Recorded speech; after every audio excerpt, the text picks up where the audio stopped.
Fuck, I don't even have Twitch open. I'm doing great. Hello, everyone. Hello. We're here. It took a minute, but we're here. Sorry, my computer decided to yell.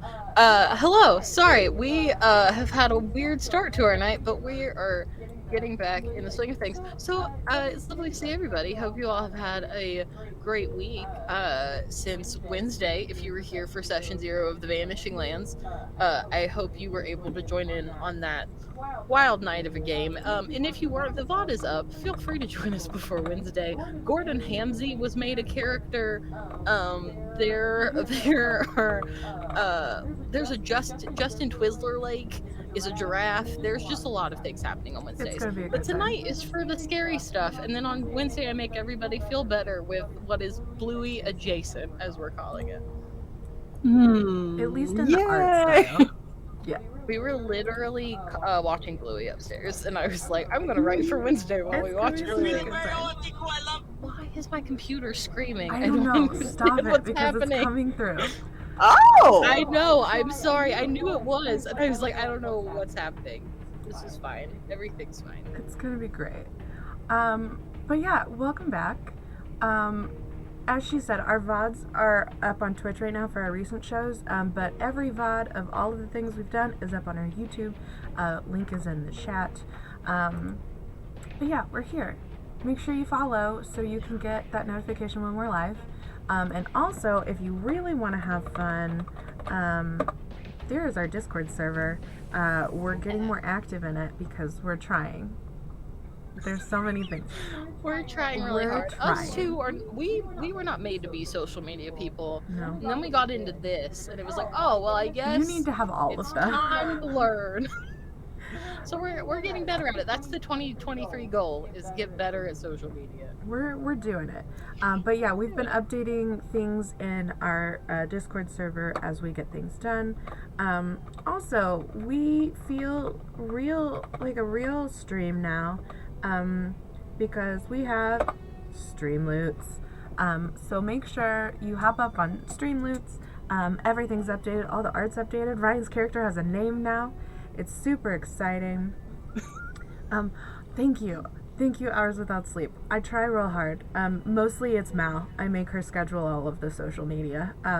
I just... Thank God for things like Buffer, Yeah. because it means I set it all up one time for a week, and then I don't have to think about it for a week. I just remind her that we have to do social media. I don't actually do it. I handle all of the other tech stuff. But yeah, hop in the Discord. There's stuff over there. Streamloots. We have Streamloots cards. Everything's updated. Ryan's character has a name and character art, which is super exciting. This music that is going on sounds like Disney music, and I'm not here for it. We're gonna pop that over to something else. Great. Thank you. Sorry. It was like some weird, like, uplifting Disney music, and I was not here for it. But yeah, Streamloots are up there. We're keeping track. I think is that all the housekeeping we have? Wednesday, come back for Vanishing Lands. I believe so, yeah. Our schedule right now is this, and then the Vanishing Lands on Wednesday. And if you like shows that have very opposite messaging, are we the channel for you? We're here. But for this week, that's it. Let's play the trailer. Let's do the show. Let's see what happens to Ryan's character. I almost forgot. We are down to Michael tonight. Poor Michael, yes, and I think his whole family caught the flu. Send him all the love on Twitter. So we're down to Michael, but he'll be back with us next week with our lovely, horrible Callie. Yeah. But yeah. And we'll have the full cast. We'll have everybody. It'll be so good. But yeah, so here's the trailer. We'll be right back.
Fuck it, I'll do it. It's great. Whoa! So now we're Hi. back. Yeah, there's all the people, the We're lovely people I get to here. play with. Oh, my light's not on. Hello. I was like, why do I look so weird? I will be right We're back. having a great night. You guys have fun. I'll be right back. Okay. Yep. Kylie forgot her character sheet. Ryan forgot his light. Megan came here fully prepared because she's a professional, and here we are. Oh, I don't know that I would. Sure, yes, I am a professional. I mean, I am, but You are. You're. I very think much I a think that professional. the issue that I take with that is just what your definition of a professional is. That's You all. get paid for it. Oh. If you've ever gotten paid to do a thing, that makes you a professional at that thing. Sure. Yeah. I just meant more like what the elements of a professional are. You know, Yeah. like what they look like, what they do. Professional. Anyway. No, the one and only rule to being called a professional in your field is you have gotten paid for working in that field. Done. True. Yep. By that standard, I'm also a professional, but I think we can all agree that I am not as good of a professional as Megan is. I Anyway, accept this definition. yeah, see, there you go. Ryan agrees with me. And that's what's important on this channel, is Ryan Mack agreeing with me. Oh if you've God, ever don't do seen- that to me. If you've ever seen any of Major- our other shows. Major difference here is just time. Yeah. Just time. It's all good. That's It's all it. fine. Alright, so we have a Kylie back momentarily. Never mind. I was told no. Maybe she'll never come back. We may never know. I'm back. Yay! I also got snacks because I'm hungry. You all can tell that we're doing really great today. I It's because I didn't go to work. I haven't been on a regular schedule today, and it has messed with me. I went and dyed my hair. I was very close to dyeing my eyebrows, but I did not. It is a nice hat. I love that hat. I know. So- We have two of them. Fantastic. We got it for Christmas one year. They're great. I love that. I mean, I'm sure they come in handy. They're super. I take them everywhere we go on vacation, just in case the lights go out. You never know. It's a good Then idea. you have to find the beanie in the dark. look around Christmas. Well, yeah, you have to do that first. I started getting those targeted like ads for weird inventions people have made to give people for gifts. But I found this one that's like a wraparound like partial glove that has lights on it. So it's like if you're trying to work in a car or like on things, the lights are on your Yep. hands, so you don't need to hold a flashlight. And I was like, that's actually really cool. I want one. I love Adam that. Kahn has those and use them in Harbingers. Yes. You can see them. Yeah. Yes. That's rad. I remember that. Yeah. Anyway. Alright, so let's get this shindig going tonight, I suppose. I am Mallory. It says my name right underneath me. And I am your game master for this game. I personally am a big lover of kids on bikes and kids on brooms and all of those. So when I was offered the opportunity to run a second edition game live on the internet, I was like, yeah, why not? How bad can I screw it up? And here we are. We're But gonna find out. I'm kidding, we're not. yeah. No, we are gonna find out. She knows what she said. It's fine. You set it up. I had to swing. No, and I'm fine with you swinging for the fences. I've realized it's because Ryan Mack is back at the table that we've got this energy back.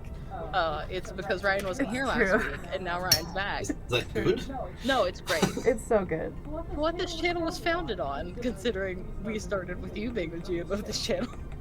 Oh, that's Oh, why Lord. my freaking pen died. It's fine. I'm gonna get there. We're doing great today, Such a everybody. good All job. right, but we'll actually get into the thick of things now because I do have a game to get you through tonight. So we'll go around and introduce all of you, and we're starting with Megan because we did last week. Oh, hi. Yes, hi. My name is Megan Caves, and I am the owner and executive producer of Gone Rogue Entertainment, which makes the Savage World show Harbingers and some short films and other horror related or mystery related things. And then I do RPGs. You see me in things here there maybe. That me. I don't know what happened to my language, but here we are. It's okay. We're all one of those struggling days. today. It's Doing all right. such a good job today. All of us, great. Just we're great. Hey Ryan, you get to introduce yourself next. By the way, I wrote you a bio that's gonna pop up in the chat in a minute. I did I not figured ask you would for take it. care of that, honestly. Yeah. That was Yeah. probably a bad thing of me to figure, but It's okay. here we are, nonetheless. Um, so, hey, I'm Ryan. I normally DM on this channel a lot, and then I'm also playing in most of our other games, I think, so far. Having a great time. Really looking forward to this. The whole OGL thing has made me want to, like, a lot of people are like, let's go to Pathfinder. I've done that. Pathfinder's fine. It's, whatever. But my desire is to get into a bunch of, like, weird new indie systems, so this is right up my alley right now. I'm stoked. Let's go. Sweet. Yeah, that's the way to do it. Yeah. Check out all the sweet, like, amazing, ridiculous systems that are out there that are not D&D and not Pathfinder. Yes. No offense Yeah. to those systems, but there's so many cool ones, y'all. So many. Yeah, there's a God, lot of Savage cool Worlds stuff. off. Yeah. Highly Of course. recommend Savage Worlds that is great. you It's- go out there. Yeah, no, we love Savage Worlds here on the show. That has been on the list for almost a year for us to play a Savage Worlds campaign here. Actually, True. Well, I don't know what you're waiting on, because you should do it. It's great. It will happen eventually, especially now that we have your blessing, considering how much you work with Savage Worlds. That's what I was Everybody waiting on. The Megan Caves blessing. Everybody should play Savage Worlds. Everybody should do it. It's Look, great for I mean, streaming. that's Great how for we got to streaming. play Savage Worlds the first time.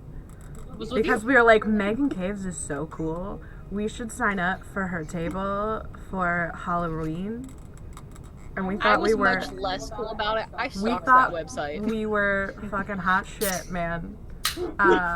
Because we were like, oh my god, we get to play with Megan. And now Megan's playing with us. We're here. We did it. Yeah! Full We did it! circle. We've come full circle! We did it.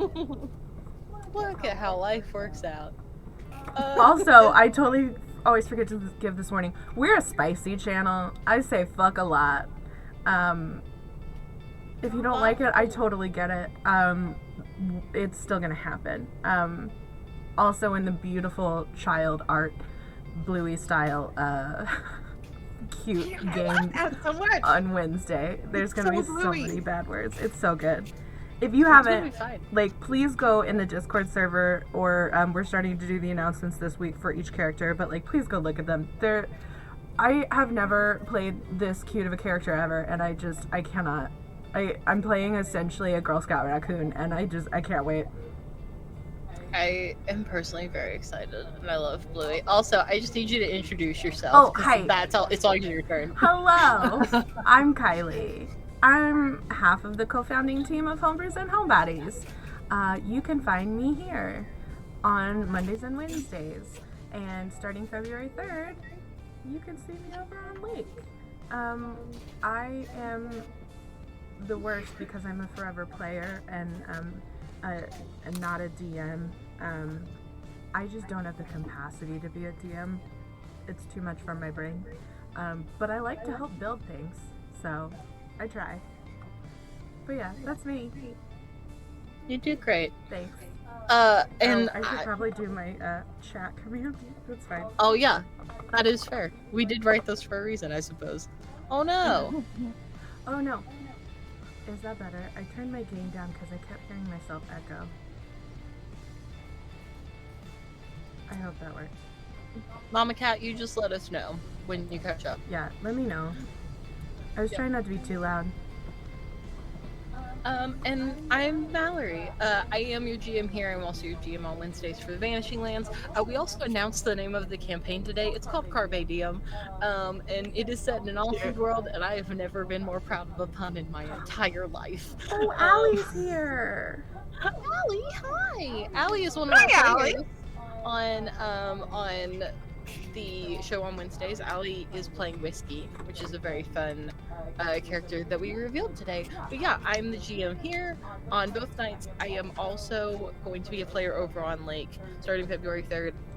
And then I am not allowed to say what night I'm on yet because I've not been given the auth there, but I am a player on Eric Frankhouse Presents' new Dragonlance game, which is to support third-party supplemental creators and not just the people. Want to be very clear with the OGL stuff happening that we really want to support smaller creators, so that's what we're doing with that show. And I think that's all of the things that I've done anyway, or that I'm doing. Why does my camera keep going fuzzy? Oh, technology. All right. Hello, camera. It's fine. Everything's breaking, and that's okay. It's just that kind of day, I suppose. Alrighty, so we will get back into where we left off last week. So for Kylie and Megan, or Nora and Skylar, this is exactly where you ended up. The second that game stopped last week is the second that it starts this week, with the two of you finally getting out of your respective versions of the dark room and getting back into the first room of the basement where the stairs should lead back up into the first floor hallway. The problem is that there is no door here. Instead, you see Jason. So Ryan, would you please introduce Jason to everybody? Yeah. So Jason is. I think you'd covered his physical description a bit last time, but just to give it a go again, he's a tall, lanky kid, about 6 feet. Looks like he's just gone through a growth spurt because all of his clothes are like just out of fit. He wears things that look like he's trying to be in fashion for the late 90s, but probably isn't quite hitting it. He's got some blue jeans and a bright colored, we'll say yellow for fun's sake, with yellow shirt, with a denim jacket over top of that. And on the denim, on one of the breast pockets, he's sewn what's the right word? Like a khaki colored patch that's oval in shape and has a heart symbol in it. And his shoelaces are just like perfectly matching the shirt, a bright yellow. And he's currently stuck in place, right? He is.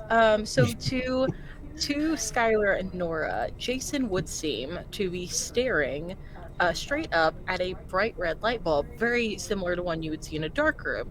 Here it hangs just straight from the ceiling on a small wire, nothing super special or reinforced. But to Jason, the world seems a bit different to you. You are not in this basement, at least not that you can see. You are not staring at a light bulb, you're staring at the sky. You're staring at a bright red sky, one that is almost fluorescent, with black trees all around you, almost the silhouettes of them, but if you look close enough, you can see the texture of bark. But you are kind of in the middle of all of these buildings. None of them really look like they're from the same place or even the same time, but that's all you're in the middle of, is just a sidewalk with all these buildings and trees and a bright red sky, and that's all you can see. No one around, nothing moving. No one around, nothing moving. I'm immediately going to take a big inhale, is like through my nose. Does it smell like ash? Red sky would mean fire. No, you don't smell ash at all. You smell like a chemically type of smell, but nothing that would suggest burning in any way. But it's nowhere familiar. Okay. So it's bright enough that I can see around. Yeah, you can absolutely see around you. Where's the sun in the sky? The sun is pretty far off. Like, it looks very small in comparison, and it looks orangish white.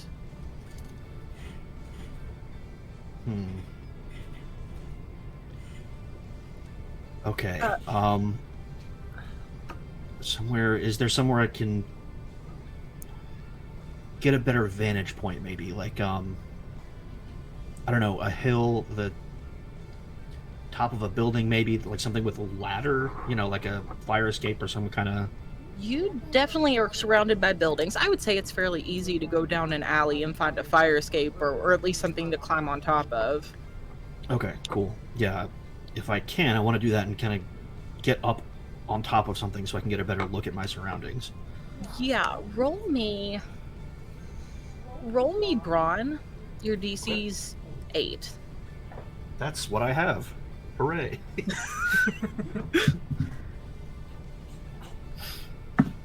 Oh, so close. 7. That's okay. Take an adversity token because you failed. If you would like, you can put it in the Streamloots total. If you just want to track them all there, that's totally fine with me. Okay. Or you can mark them on your character sheet, whatever works better for you.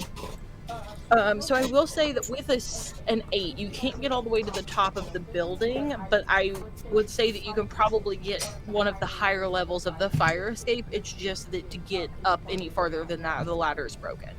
So to go up Ah, another floor, you just can't get there. Can I see anything better from up here at all? From up here, you can see way far out. It looks pretty small to you, but you can see these buildings go on and on and on. Like there is no stopping point that you can see, but you can pretty far down see what looks like maybe some like tents and things like that set up all around like a couple of buildings. Like it seems like people have almost made a small community there, and like beside those tents is a place that seems to on like a giant light up sign say hotel. Okay. What you said, it says hotel? Yeah. Okay, cool. Yeah, seems like a place to head toward. I mean, yeah, that's what I was going to look for, is maybe signage or something that tells me where I am. Yeah. But yeah, maybe that has people. Yeah, you Okay, can I'll get down and totally head that get way. down there. Cool. So this is what you see, obviously. You two don't see him move. He makes no sign of life even. He seems very stuck in place, has no response to you all being in the room whatsoever. And if you two look behind you, you realize that Callie's not there either. Shit. Do I know him? Yeah, do we What know? grade is Jason in? It's a He's a great junior. question. He's a junior. Okay, so Cool. he's in my class. Yeah.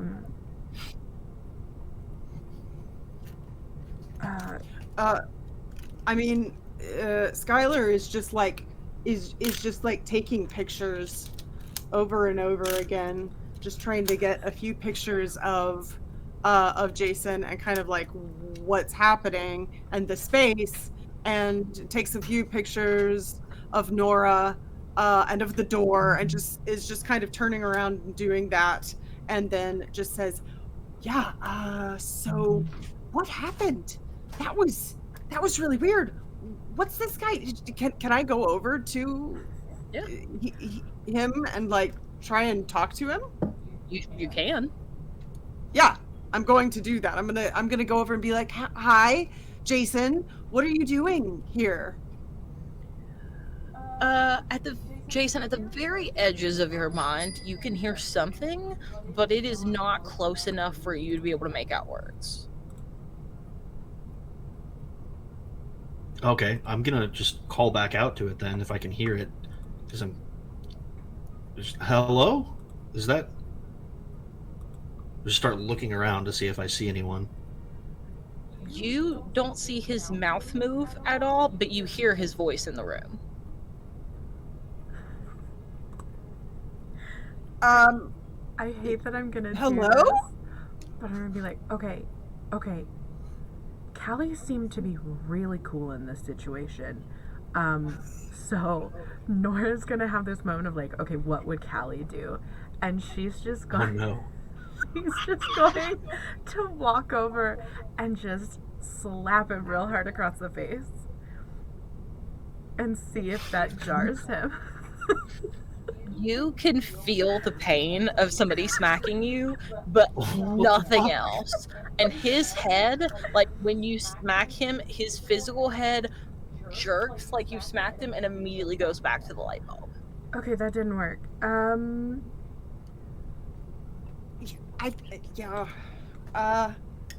This is really weird.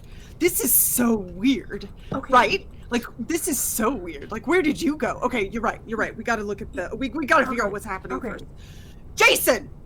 I'm gonna go over, Skylar's gonna go over and just like grab his shoulders and just like try and shake him and be like, "Jason! Come back to us! Where are you? Tell us where you are and we'll come and find you!" It's louder now, mostly because she's screaming in your face. So you can hear it, and this time you can make it out. And as like you're being shaken, it's almost like the world around you is shaking. Whoa. Like buildings are starting to crumble. Like you hear screams off in the distance where you assume the tents were around the hotel, and the whole world will not stop shaking. Great. We're doing such a good job. Um, Oh. just because in the other room, in the dark room, there were like responses to us. I'm just gonna start looking at the walls, and like I'm gonna hold the one film canister I had. I'm gonna be like, what do I do? You wait for a second, and it almost seems like there's not going to be a response. And then at the very last second, probably before you stop believing this will work, on the wall directly across from you, so it's in your line of sight, it says, "He's here with me. You need to get him back out." That's not really helpful. What? Who are you? This isn't helpful. I don't know what else to do. I'm gonna stop shaking him. I'm just gonna point when I at the hear that. wall where the message is and say, "Don't you see that?" I'll look that direction. Do I see Yeah, it? you see it. I do? Okay. Yeah. Oh, wait. What's not help? Wait, what? Okay. What if we have to push him through the door, and if he goes back in there, he'll come out over here? Maybe it has something to do with that door. I don't know. This is out of my wheelhouse. That's fine. That sounds great. That's Nora's Okay, let's just do it. like Let's do it. Nora's like past her point. She doesn't know what's going on anymore. So I guess we just take him by the arms and try and pull him through the. Is the door still over Yeah, I want there? to go. The door to the dark room is still there. Okay. The door to the hallway is not. I guess we'll just pull him and try and push him through the door. Yeah, to the dark room, and then I want to close it and then open it again. So, as you two are dragging this man's paralyzed body through a doorway, Jason, you feel like your world is almost on a shift. Like, you still feel like you're walking fine, but the world feels like it is tilted with you. And you're now trying to go kind of uphill, but it doesn't feel uphill. It feels normal, but looking at it, it seems like you're tilted now. And you all drag his body through the doorway and come back out, and he's still staring at the light bulb and unresponsive. Okay, great. Oh my god, I'm dumb. I'm going, is there anything else in the room? Nope, just you all. Oh, Do you, can I? Oh, sorry. Go ahead. do I have my backpack with me? I mean, I would assume. Okay, I'm gonna pull out one of my textbooks, and I'm gonna turn to Skylar and be like, keep him over there and like turn away, like turn toward the wall. And I'm gonna walk up and I'm just gonna try and shatter the light bulb. I'm gonna need a fight check. Sure. Oh, what is my DC? Oh, it's gonna be pretty high. Let's go with I like a 12. God, I hope I explode because that's the only way I can do this. I mean, like, this isn't a regular light bulb. I think we all know that by now. All right, I got a 4. I did a really good job.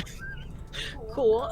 So go ahead and take an adversity token. Cool, great. I am racking those up like a motherfucker. This is great. After you do that, and Skylar is kind of doing what you said to, and she goes, "We should turn off the light. Is there a light switch? Is there a switch?" No, certainly not. Because it doesn't break. It does not break unless you are a better. I don't physical. I Oh don't. man, I'm my brawn. This would be brawn, right? Yeah, Brawn. Fight. Very bad. it'd be. Oh, yeah, fight. Okay, that's a little better. Yeah. Well, what I was wanting to do, is there anything else in this, like, room? Are there, like, supplies of any kind? No? When you walked in here the first time, Mr. Bailey was going through file cabinets, but all those are gone too. This is literally a concrete room with brick walls, one door that goes back into the dark room, but now when you try to walk through that one, it spits you back out. So, when I open that door back, is he not there anymore? Is Jason not there anymore? Jason is always wherever you all have dragged him Yeah, he out. came back through, but like He didn't came wake back up. with you all. I But see, I see. his eyes won't leave the light. Is there stuff in the dark room? It is. Every time you try to walk back through now, it takes you back to this room. Son of a bitch. Much like when you were in the dark room, you could see the other room, but you couldn't walk there. Okay. Can I cover his eyes? I mean, you can certainly try. And maybe shine some light to try to like block out the block out Yeah, the red she's, light. like, No, I trying to get do it. everything. I'm there for it. Blind Jason really quick, it's fine. As Skylar's doing this, Jason, in whatever space you currently live in, your world has gone back to normal as far as your balance. You no longer feel like you're about to fall. But you do see like the moon or the sun or whatever whatever is in the sky has gotten very bright.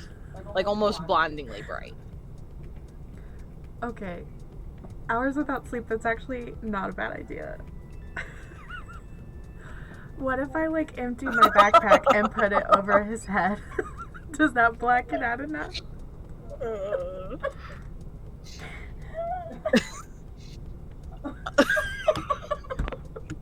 Dear God. I won't do that. Mostly No, because if you want to try, I'm not going to tell you no. no, I'm not gonna do that. Not where I thought this would go. Again, Look, I with you don't think two, it's a I bad idea. It's not. I'm not saying it's a bad idea.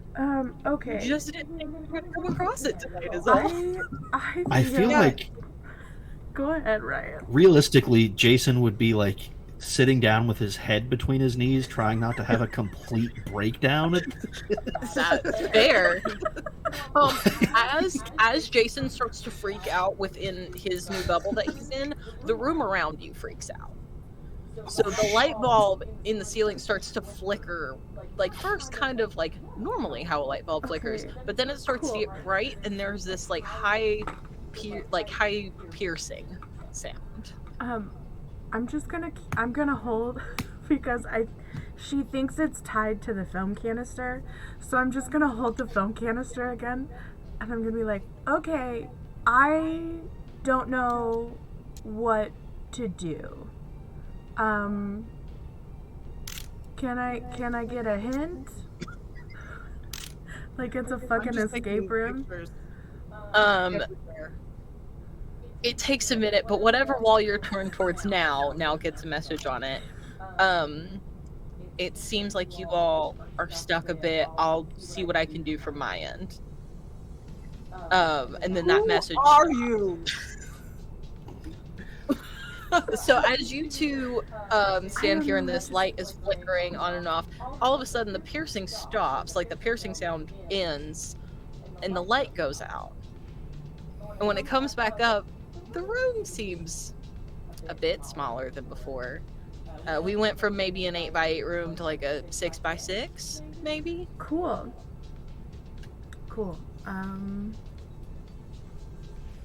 I don't like this. Yeah, I'm not a fan of that. Did the room get smaller? I mean, I'm constantly taking I'm taking as many pictures as I can, and then whenever I run out of film on one, I'm replacing, because I guess this is a film camera. I've had when did digital cameras come out? Sorry. They would have been around, but you probably wouldn't have had one as a kid. Yeah, I was probably gonna not. say I don't think I got a digital camera until around They didn't get middle widely school. available. I think no. I want to say it's like the early 2000s. Yeah, I think you're right. I think The like first really iterations, I believe, were out, or some of the more expensive iterations that like rich people could have, were out at this point. But like cheaper models didn't come out until the 2000s that like actual real people could have. I researched a lot about cameras for this game, probably way more than I ever needed, but it's fine. So this room has shrunk. Nora, because I know that claustrophobia happens to be on your sheet, any checks that you make will have a -1 for a bit. Awesome. Yeah. Nora is starting just to have an absolute mental breakdown. Yeah. Because she got caught in a weird dark room that talked to her through writing on walls and had film canisters thrown at her. And now she is in a room with a man who's staring at a light bulb and it's getting smaller. Nora thinks she may be having like a psychotic break. Like this is all just like a fever dream in her brain.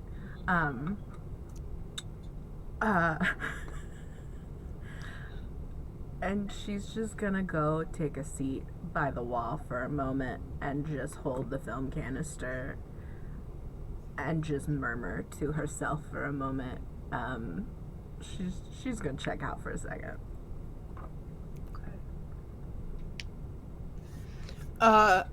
Yeah, I mean, Skylar is like continuing to take pictures of things and kind of she's trying to document stuff to see if she can catch anything essentially. And to, you know, also document it. This is like the ultimate thing for her. But she will eventually notice that Nora has sat down and will go over and check on Nora and just say, hey, are you okay? And you're just gonna hear, I'd like to wake up now. I don't want to do this anymore. I don't like it here. I don't. No, thank you. Right. Yeah, okay. It's okay. She's gonna kind of like sit down next to you and just kind of be like, it's okay. We're gonna figure this out. You're not crazy because I'm experiencing this too. So the cool thing about it is that means that we have proof that like other stuff is out there, but I realize that is not what we're focused on right now. But we're going to figure this out. We are fully capable of doing this, and we're going to do it together, and we're going to figure out why Jason is staring at this light bulb and why the room got smaller, and it's going to be okay. And she just is like, continue. Yeah, go ahead. She's just going to look at Skylar and go, is Callie dead too? Dead? I don't think she's dead. I don't think we're dead. I don't think this is dead. I mean, if this is dead, well, you know, really, what is anything? But I don't think it's dead. So we just went into a dark room. So as they're sitting on the floor having this conversation, Jason, you're having like a little bit less of a fun time than that even. So as you sit there in the middle of the road, sort of trying not to panic, you realize that the light has dimmed quite a bit. Like the moon, sun, whatever, you can't really figure out what it is, but whatever that light was has stopped. The sky is back to the blood red that it was before. And the moon, sky, whatever, is back to being too far away for you to even be able to tell if it's night or day anymore. But as you kind of look up, you hear running towards you. Oh my god, that's terrifying.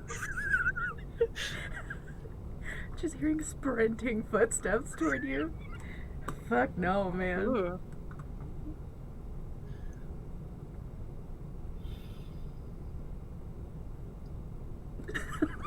I don't know.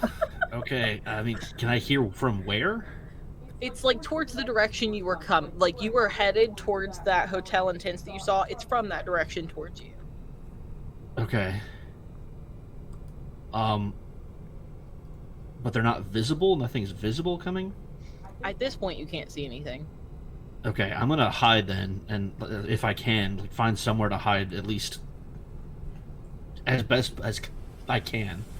Yeah, make a flight check for me. The DC's pretty low, because I already established that this place is filled with buildings and things like that. That's good, because my flight's not great. It's a 4. Honestly, that's what I was going to say anyway. You're fine. So you can kind of look around and find a dumpster in an alleyway, just not even 10 feet from where you are. So you can duck behind there really quick.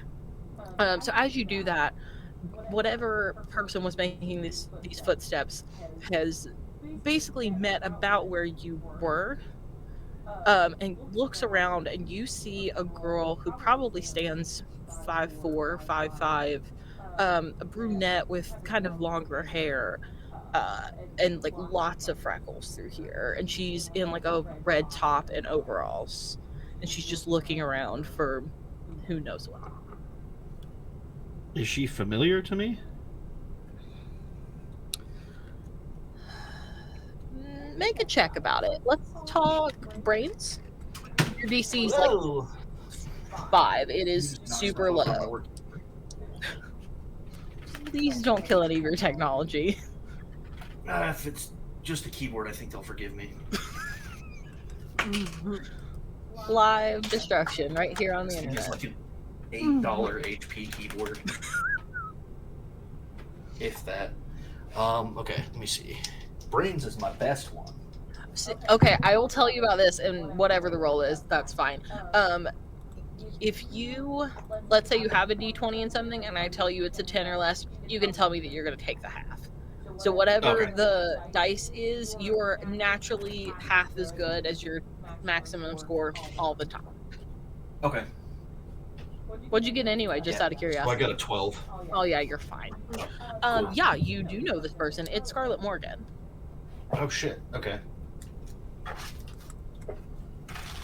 Swipe off this keyboard here for a second.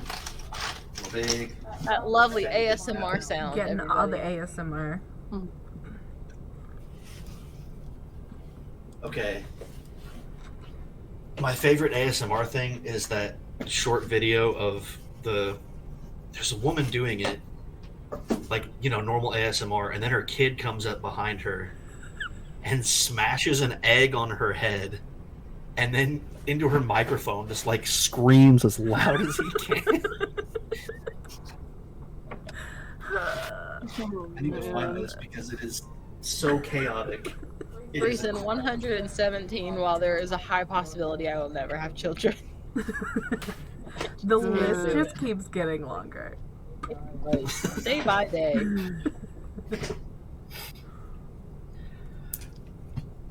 Okay. You, to be very clear, you know nothing about the fact that Scarlett Morgan is gone. Right. But if I recognize her, You do know that she's Scarlett Morgan, yeah. then I might. So I'm gonna just take a big swallow. Not stand up. Just go back here. She kind of stops for a second and looks around one more big circle all the way around her before she very carefully approaches the alley that you're in. I'm gonna like poke my head up a little bit with a hand. One moment, please. Yeah, no, she misses you completely. She almost smacked the shit out of you because she was scared to death. But she missed and accidentally hit the dumpster. Oh, you slapped a dumpster. Don't feel good.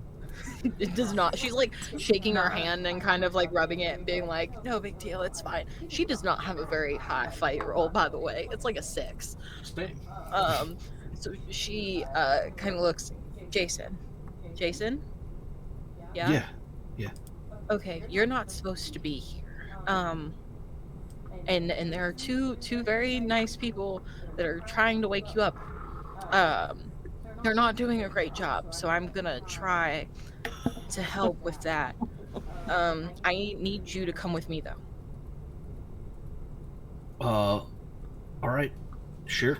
What's happening? Where's here? What do you mean I'm not awake? What's this is what? Walk and talk. We don't have time. Okay, yeah. So she starts to follow or to lead you through town towards the hotel that you saw. In the room itself, you two are sitting on the floor, and the light starts to go fucky again. It starts to flicker in and out, in and out, in and out. And as the light goes out again, you all can physically feel the wall that you're sitting on close in. I'm gonna stand up really fast and go, okay. Yeah, I'm gonna try to go through the door again and see if anything has changed. As the lights come back up, the room is back down to like probably a 4x4 at this point. Like we're getting smaller by the second. Across all of the walls now, though, where white brick was, there are things written all over the walls. Ooh, I'm gonna start taking pictures. Part of it is in writing so nice that it looks like it must be typed. If you all would both to give me brains rolls, your DC is 7. I would not be paying attention. If the walls closed in again, she would be full, like, tucked. Fair enough. And I'm gonna put you now at you're a -2 for any rolls you take in this room. That's accurate. Yeah. What annoying roll I just made. Brains is my best, and I rolled a 3. Oh my god. You can take the half, just as a reminder. Oh, right. I totally forgot that. I would like to do that. Yes, please. Thank you. Fantastic. So while Nora is panicking on the ground, and to be fair, you probably could have known this because you're in photography class. You've been in the darkroom quite a bit. The parts on the wall that look typed are actually just instructions from posters that are on the wall in the darkroom. The things that freshmen need to look at when they're trying to learn. So it talks about, how you need to make sure all the light is out, that photo paper is light sensitive. So if you expose it to any light, that it could ruin the paper that you're using. Like general things like that. The other part that's on the wall, in between those bits of typed information, looks like someone's handwriting that's just been scrawled out very quickly that says photos capture more than memories. Okay. I mean, I'll take a picture of that. And then she probably mutters it out loud. Photos capture more than memories. And you hear that, Jason. Just that phrase, photos capture more than memories. As Skylar says it, you hear it. Does she hear it too? Does who? Scarlett? Yeah. She doesn't make an indication that she does. Hey, did you hear that? That was... Someone said photos captured more than memories. Was that you? No. But they're right. Whoever it was, they're right. It's too right. And you all kind of slow from a jogging to a walk. As you enter into a small building that looks like it could be very early remnants of your school, like before they needed to expand to accommodate so many kids. Kind of the first version of like the smaller building that would maybe house a few hundred, and now your school is about 1,000 kids, so they've obviously had to build on in that time. But she leads you inside this place and takes you down to the basement. Do I hear Skylar say that? I mean, you're in the same room, so I'm gonna go with you can if you would like to. I'm going to pull out all of the pictures from my backpack and start flipping through them. The one Scarlett took? Yeah, the ones that I took out down from the dark room. As I was going through them. So those are all. They're all kind of like blurry to a point or another. None of them are perfectly focused, but you can tell for the most part that out of your collection that you took out of the dark room, they are either of a like set of trees, or like a couple of them seem like older buildings that were maybe from around, I don't know, 20 years ago ish.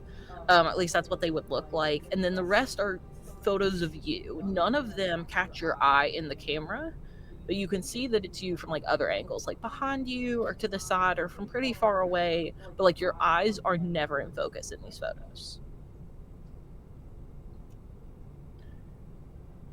Okay, that does not help me at all.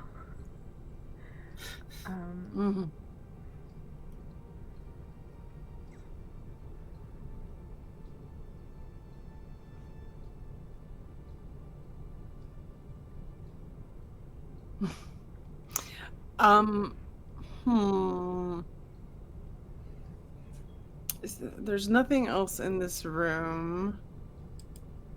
Let's see. What else would I have with me? I have multiple canisters, don't I? Did I end up with more than one? You ended up with, I want to say 3. Skylar says what did Skylar ended up with? She just took the photo of herself, right? Isn't that what I did? I think you just took the photo of yourself, yeah. Yeah. I think you ripped yours up. Somebody ripped it up. I didn't rip mine up. Yeah, I think Callie ripped hers up, so yeah. I think it was Callie. Um, yeah, I mean, I would definitely look at that and see if anything's changed. But beyond that, I would say I feel like we need to develop some film, but we can't get out of this room. I need to see what's on these photos that I've taken and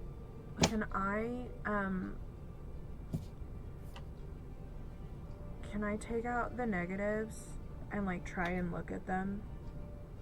Of the canister you picked up? Yeah. Yeah, go for it. You would see in this film that the what you are holding in your hand, even you not having taken photography before can tell it's too short. Okay, I'm gonna take out the other canisters. The other canister just as short. Yeah. are you holding these up like for Yeah, everyone like so like we can to all the see? light, like I'm trying to see what's on them. Does it look like it's been cut? Yeah. It looks like there's some that are missing. Yeah, I thought film was longer than this. It is. It's a lot longer, I think. Normally. Can I see anything in the negatives at all? Yeah, you can see a couple of buildings from around town. Basically there is a park that you know of. That's probably like a 10-minute bike ride away from here. And then around that park there are three main buildings. There's like the little Capitol building that isn't much for a small town like this, but it's where the mayor would work and a couple people like that. There's a little like mom and pop shop grocery store type of place. It's about the best you all have around here. You don't get like big chain stores that want to open in Darkwell. And then there is a small bike repair shop, and they all sort of sit right there together. And these are mostly of those buildings. And then you can see a couple of them right near where the like end had been cut. The last couple of photos look like it's of somebody, but from like not behind them, but maybe behind in a way.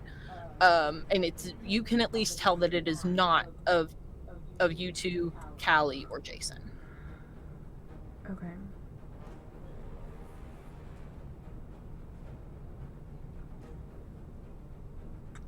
I honestly don't know what to do.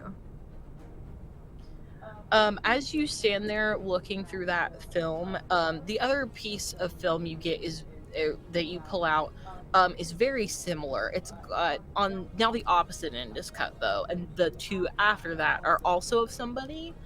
But these seem to be the back of Jason. Uh, what if you overlay those two negatives somehow? Like, Just put them one on top. I don't of the know. other? Yeah, do they especially that picture where it's Jason, does the photo look like is there something there that stands out as being very samey? I You don't can know. definitely tell they're the same place. Like they were taken in the same place, but probably not at the same time. Jason is standing almost where that other person is standing. And it looks to be sort of out near the park, but you know that the park is also like adjacent to some different places. Beside those three buildings, on the other side would be Lucy's, which is like the diner in town. Okay. What do I have? Okay, hold on. Oh god, I don't want to use them both at one time, but if I have to, I have to. I have two I came prepared cards. Okay. I would like a pair of scissors and a lighter. Okay, you can have them. And I am going to cut the pictures of Jason off of the strip, and I'm going to light them on fire with my lighter, like, and let them burn on the floor. Okay. So as you do that, Jason, You are in the basement of what seems to be the very beginnings of Darkwell High. She stands with you in the center of a concrete room with brick walls. It's probably about 4x4. And you two stand apart from each other, and you start to feel very hot. And she's very quickly trying to explain because she can see what's happening. Okay. So, here's what's gonna happen. You're gonna put your hand on that light bulb, and then you're gonna go back, and you're gonna be in a basement. This basement, but it's gonna be bigger. Because this was the high school. This was the first photo taken of the high school. Okay. So get back to them. Find my camera. Not one of my old ones. I've got 3. You're looking for the newest one, the one I got at the thrift store. Or a pawn shop. I don't. It feels like a million years ago now. Sophie. Find Sophie and Oliver and Lucas and Charlie, and they'll know what to do. I think. I hope. I'm so sorry. I didn't mean for any of this to happen. I shouldn't have bought it. If I hadn't, none of this would be happening again. And I'm extra sorry that I took a picture of you. I didn't know this would happen. But you gotta go, like now. Okay. Yeah. Touch the bulb, Touch the bulb. and I'll reach out and The touch it. second you make contact with it, you are back in your body. What? Am I still standing there, like holding the bulb? You're standing there. Or not No, laying? you're not holding the bulb here. You are wherever they ended up putting you in this room because they dragged your body all the way around the place. So wherever you have ended up in the room is where you now sit, stand, play. If it was, if I was dragged in and it's now 4x4, I'm probably like folded up somewhere. Just like right up against the wall. Once you have entered your body again and kind of have the consciousness of the situation, the light goes out one more time and the room itself goes back to normal completely. There is no more writing. The room is back to an 8x8, and that light bulb in the center is gone. It is back to the fluorescent lighting that was in there, the white lighting they put in every school ever. And the wall of file cabinets is back. Is the other door back? The door leading back to the first floor hallway is Nora back. is going to I run go and out open. that door. Very good of you. Jason, you are Hey. not whatever you were before. Where were you? What were you? What was happening? Somewhere else, I guess. I don't know. Somebody helped me. She said to find her friends and her camera that she got at a thrift store, and that she's really sorry for doing this. She named a few people to find. Was it Oliver, Charlie, Lucas, Sophie. Sophie? Yeah, Sophie. Yeah, what? Yeah, this makes sense. Then you must have been talking to Scarlett, right? Yeah, yeah. Did you guys go out in Wow. the hall, or am I out in the hall by myself? I think you're out in the hall by yourself because Okay. I started going that way and then turned around. I will say that I stayed by the door. I just couldn't be in that room anymore. And I'm just gonna kind of peek around the door frame and be like, wait, hold on. What did Scarlett, like, did she look okay?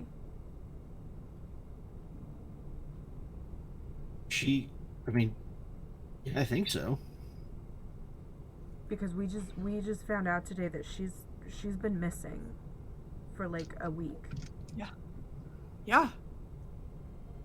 Well, I mean, wherever that was, she seemed not all right, but See, alive. not dead. I turned to Nora. Not dead. But it not wasn't- dead. I don't know. It wasn't here. It was a red sky with like distant sun, moon, Red sky? light. I saw a red sky. but it was earlier in the day. It was this morning on my way to school. I took a picture of it, but I haven't had a chance to develop any of this film. Like the whole sky was like that. This was, I don't know. This was something else. It was like a whole different place. Oh, I don't know. maybe not quite like that. Okay, Okay. weird. We still Well, don't know where Callie is. We should find. But you know, Oh, she'll be yeah. fine. She'll be fine. I'm gonna. She's kind of mean anyway. Yeah. What time of day is it? As you all are standing there talking, you hear the bell for probably third period at this point. Oh, so that's like nope, computer lab. Yep. Will you send me my I have- schedule because I don't have it. I can't send you your schedule without sending you everybody's schedule, so I'll just reference it for you. Okay. Your third period class is geometry. I just And had mine.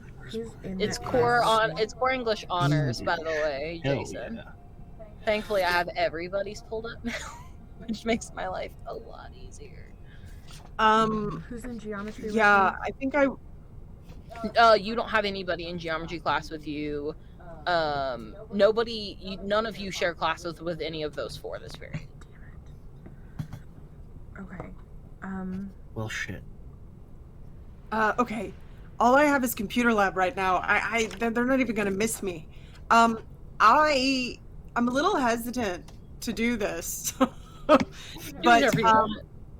I really want to go back in that dark room and try and develop some film. You can if you'd like. I'd like to develop.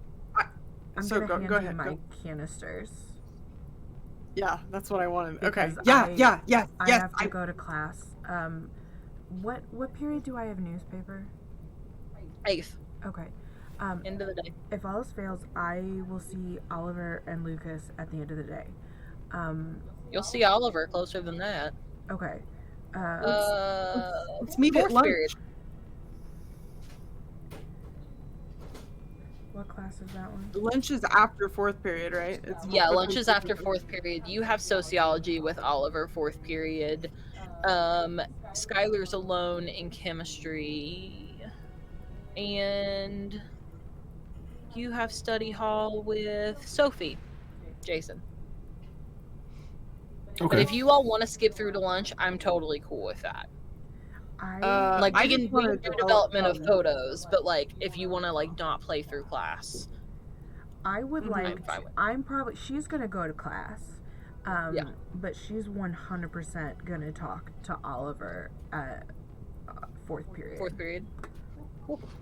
So then let's go ahead and Jason, what do you want to do? And then we'll resolve in order.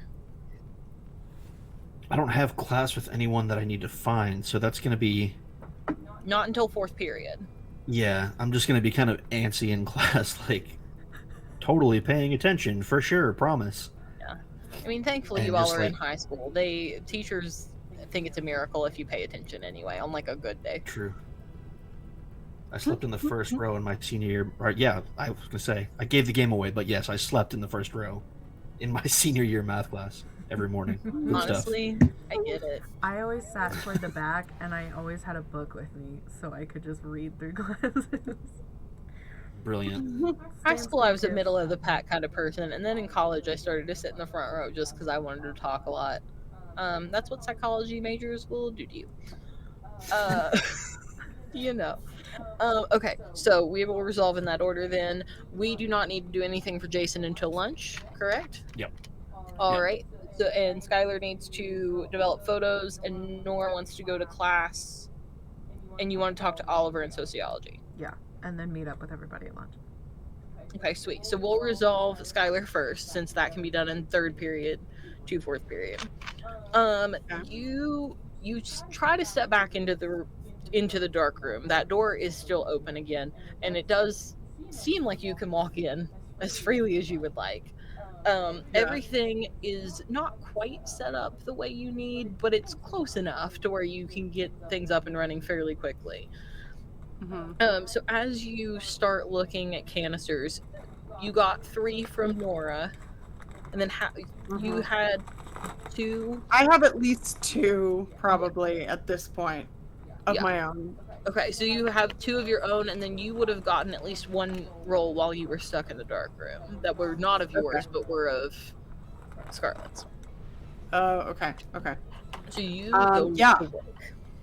Yeah, I want to develop everything I possibly can. I probably would like develop a little bit from each Mhm. first, and Yep. then try and go through and just develop them all so I can hopefully get to as many as possible. Yeah, I would say that before lunch, with having to set up the room and things like that, you could probably go ahead and get through everything you've taken and bits and pieces of all the ones you all gathered from Darkroom during Okay. your sort of individual hauntings. Okay. All of yours look very normal as to what it was. Like, you see all of the writing on the wall, that all stays. It's not like it even magically disappears. Any of the writings that were in that phosphorescent red, obviously can't see that they're red, but they do sort of Mm. still have a glow to them as much as black and white can allow. Um, Pretty much everything is normal. You do see like a couple of odd like things of just like, oh, Callie's like in the back of this picture and I didn't know she was there, or things like that. They are like, Mhm. it can be explained away. Um, except for a couple of the photos that were in the gym. The gym. Yeah, when you all Okay. were in that morning assembly thing where the sheriff came and talked to everybody, he took a Yeah. lot of pictures of the police officers. And for Right. the most part, they seem very normal. But a couple of them have a pretty deep shadow behind them.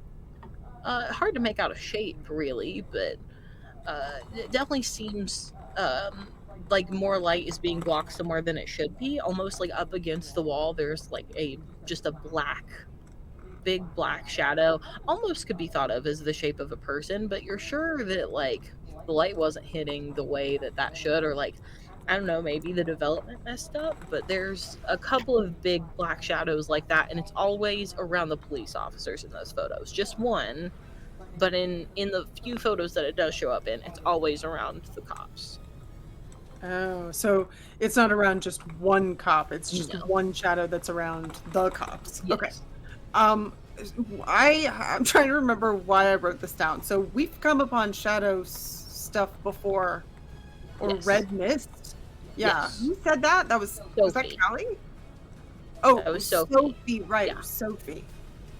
Okay. So Sophie had told you that she was seeing shadows that she thought were people, and that there was like a red Right. mist around them sometimes. But that she had definitely seen them a couple of times, and the more she thought about it, the more she thought they had been there, and she just hadn't noticed. Okay. Yeah. So, yeah. Okay, great.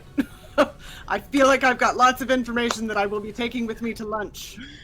Out of the stuff you develop from the dark room, there's not a ton that's super special. Some of it is just like the summer program sort of. So you see like the swim team and things like that. Like you see the show choir and a couple extra rehearsals. You see like drama club doing their sort of thing. You can see Callie in a couple of those photos, kind of standing near the back. But it's just stuff like that, like everything that you have minus those few photos that seem kind of weird towards the ends of where it had been cut. Everything else so far seems fairly normal. Okay. Okay. Great. I mean, yeah, until I can pass this info along, I'll hold on to it. All right, so now we head to sociology. Okay. Do we have a seating chart, or is it just a sit where you want chart kind of place? Who's your teacher? Let's look. Oh no, that's Mrs. Holland. She has more things to worry about than where you all sit. She's not super worried about it. She makes the kids that don't pay attention sit at least within the first 3 rows, but you and Oliver are not problem children, so she lets you all do what you want. Okay, is Oliver already in the room? Mm, no. Okay, then I'm going to stand outside the door Okay. and wait for Oliver to get there. You stand and you wait. Um, Oliver never gets there. Son of a bitch. Okay. I guess I'll just go in and sit through class. Yeah, the lecture is fairly boring today. It's nothing that you don't already know. You obviously spend your time in the summer studying up on other things. There's a good chance you've already taken a sociology like 100 class at one of the universities right out of town just to get it for college credit. At this point, you're just here for the easy A to put on your transcript. And with that, we'll go to lunch. So as soon as you are out of class, Skylar, did you go to fourth period or were you just like, no thanks? I imagine. Hang on, let me see what my fourth period is. Chemistry. Yeah, no, I definitely did not go to chemistry. That's very fair of Definitely you. did not. Very, Oh, very no. fair of you. Um, Yeah. so we will just go to straight to lunch then. Lunch for you all is a fairly atypical experience for most high schools that you know of, at least definitely not in movies or anything like that, but it's what works for Darkwell, so it's what they do. Essentially, all the students have lunch at the same time. You all have like a very intricate system in the cafeteria that essentially lets everybody get through line as quickly as possible. Everything's already plated or bagged, and you just grab what you want and you go. You can choose to sit in the common like lunch area if you would like, or you can kind of go around the school with it. Teachers don't really seem to mind. It was more as an initiative to get more students to interact. Not really sure how well that went over considering everybody just goes and sits with their regular friends, but someone on some school board believes that it's working, and that is what matters. Yeah. It's how we did lunch at my high school. That must have been nice. It was. Yeah, Nora's just gonna grab whatever and just immediately try and find Skylar and Jason. Yeah. I'm gonna essentially do the same thing, and also keeping an eye out for like Sophie, Oliver, just all Yeah, that group. do I see Lucas? You do spot Lucas. He seems to be headed down the hall with Charlie beside him. You don't know Charlie super well. You've never had class with them, but you do like see them walking together down the hallway. I'm gonna give Skylar like a 1 minute and I'm gonna book it toward Lucas and yell his name. As you do that and you're starting to yell Lucas's name, Skylar, you see Sophie out of the corner of your eye, and she kind of motions you to like come here. Oh yeah, I definitely go over to Sophie.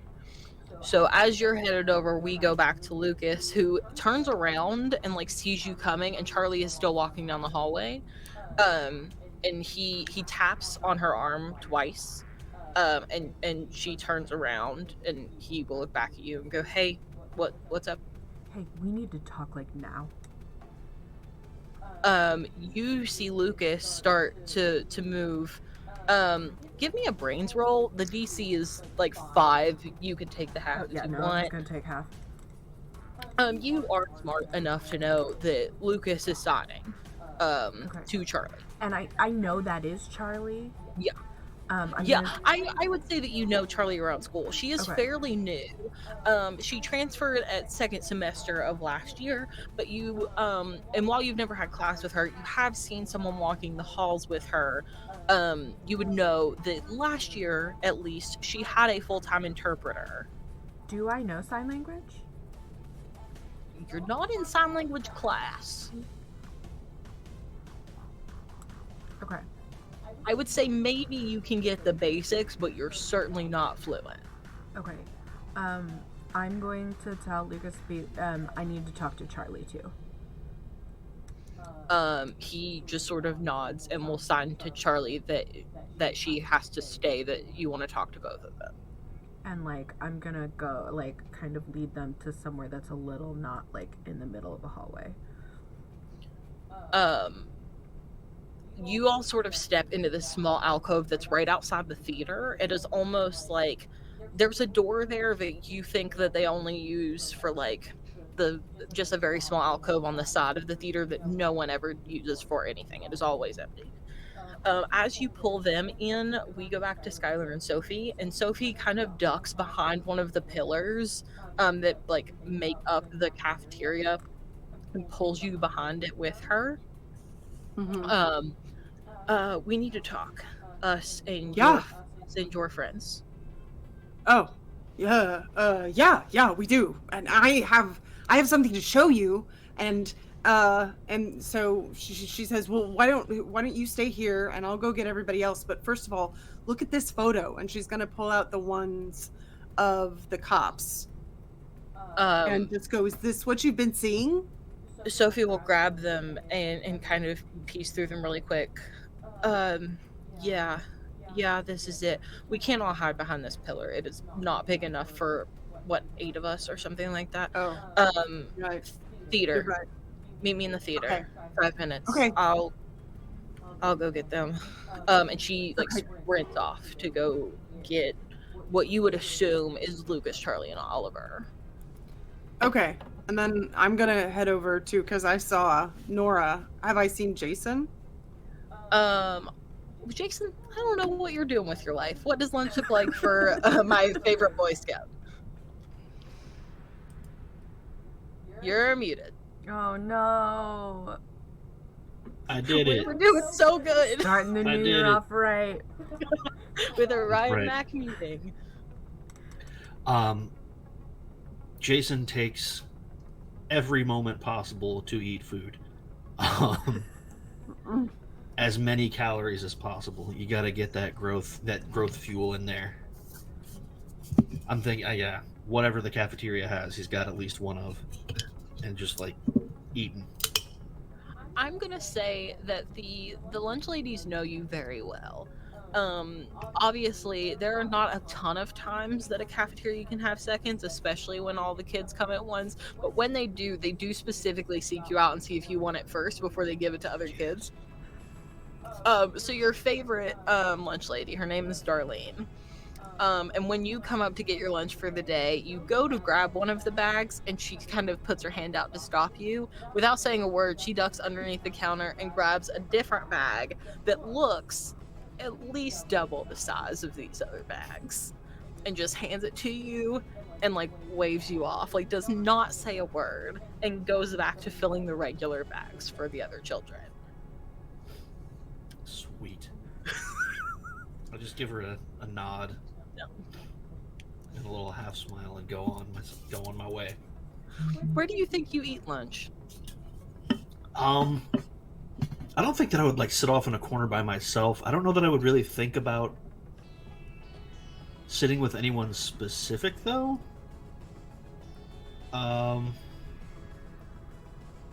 There are probably at least a few other scouts that I would hang with Yeah, I can picture that. and have There lunch. there are probably a few other guys that like on their backpack or on a jacket or something else have that same khaki patch with the heart on it.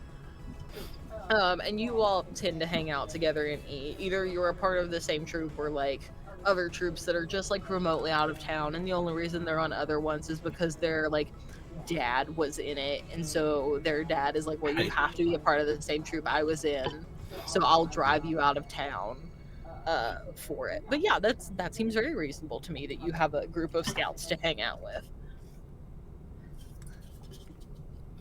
So yeah, I'd just be there eating. I'd keep an eye out for these two, of course. You can definitely see them dash in different directions. You see Skylar follow someone who you are pretty sure is Sophie, but Sophie and Skylar are both sophomores. So you only see them like in passing, really. But you definitely see Nora sprint after Lucas. Okay. So let's see who's left that needs to be found. Right now, our only Uh, unaccounted is Oliver. That's what I thought. Okay.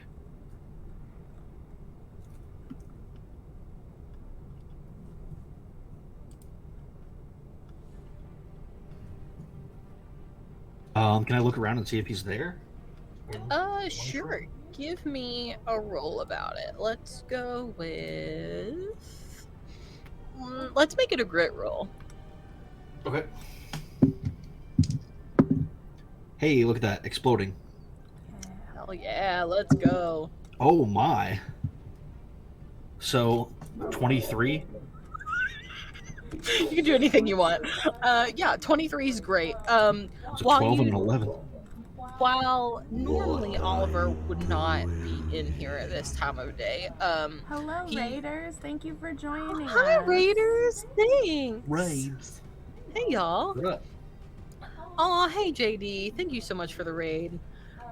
So as you are looking around here, Oliver is not the sort of person that goes to lunch right off the bat. He would much rather the crowd die down before he tries to step foot in that cafeteria. But today, he has some other issues that have come up, mainly with all of the missing persons posters and the fact that he's scrambling to try to find Scarlet faster than anyone else, or at least that's what it seems to you, or to them rather. You have barely been here for 5 minutes in a conscious place. But you do see Oliver, but he's still holding his backpack with a death grip, as the others saw this morning. Like, will not let the straps go. He very quickly goes through the line, grabs a bag, and then goes back to holding that strap before he looks kind of at this note that is in his hand and rushes into the theater. Okay.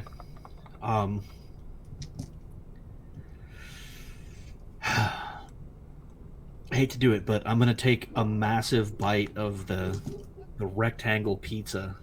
You know the one I mean. Oh God, I yes, sure do. The good shit. I found And, a place you can buy that online and get shipped to your house. No. Ultimate side Why? note. Yes, no, you can. Don't you dare do that ever.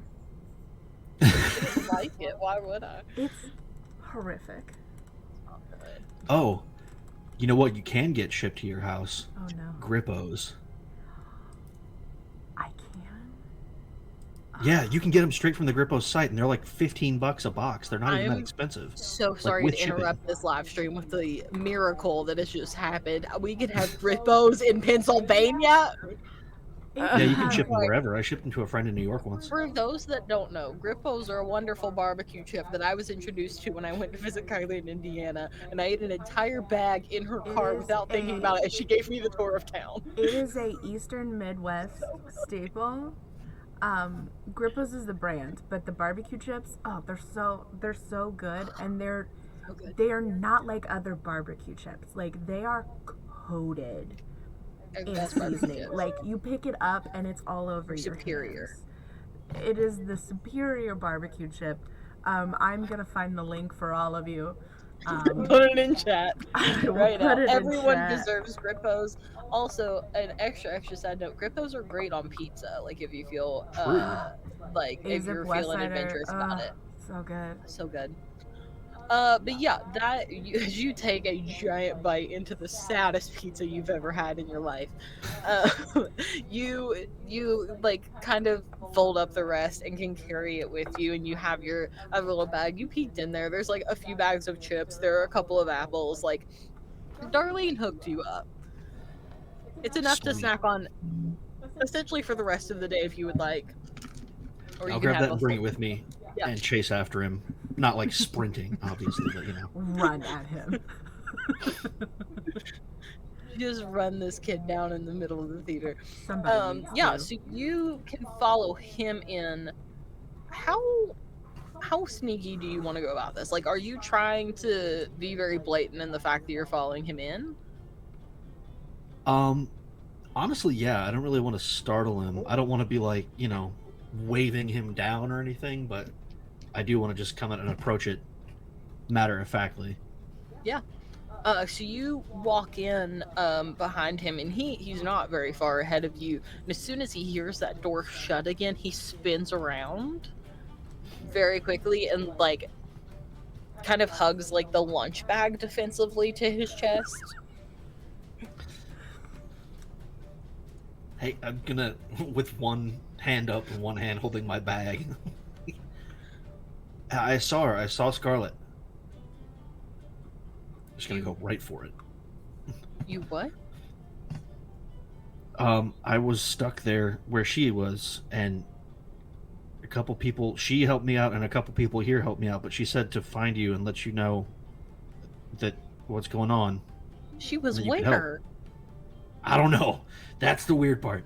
Um, that's a complicated question. You got me on that one. What's complicated? A place is a place. They're all on maps. I could go get her, but Okay, well, let me. I woke up to get back here. Does that tell you anything? are you okay? I mean, like, I'm genuinely asking. Are you? Did you like get hit in the head? Did it? probably, but I don't. Not that I know about. She said to find her camera, the one that she got at like a pawn shop or a thrift store. And yeah, she got one. But how would you know? He's like sort of pacing back and forth at this point, like not in the long way of the aisle, like back and forth in one small spot, pacing back and forth. So much so that you would be convinced if he did this for too long, he would wear a hole in the carpet. He just cannot seem to contain himself. Yeah, she told me. I don't know any of this myself. This is all her words. Wait here with me. The others are supposed to be here soon. Sounds like we have a lot to work on and talk about or whatever. And he just like sits down all of his stuff and plops down into one of the seats in the auditorium. Cool. I'll sit in one and start munching. So you two fill the silence between him opening one of the granola bar wrappers that you all are given, and you're biting down into an apple. And with that, we will swing over to Nora with Lucas and Charlie. I'm assuming everyone is gonna have to come our direction, but okay. I don't know what's going on. Okay? I don't know what's going on, but I don't like it. I got trapped in a dark room that had no door that worked right. I then got trapped in a classroom that was no longer a classroom, and the walls closed in, and I don't like it. And I talked to I don't know who, and there was writing on the walls, and I don't like it. Okay? I don't know what's going on. I didn't ask for any of this. And then Jason was like, said he was somewhere, and he saw Scarlet, and then he came back, and I don't know what's going on, but I know it involves you, and I know it involves Charlie, and I know it involves your brother, and Sophie, and Scarlet, and I want this figured out because I did not sign up for this. I did not sign up for this. I have other things I need to do. I heard the thing about the camera. Did you tell us that? Tell you what. Ryan, did you tell us about the camera?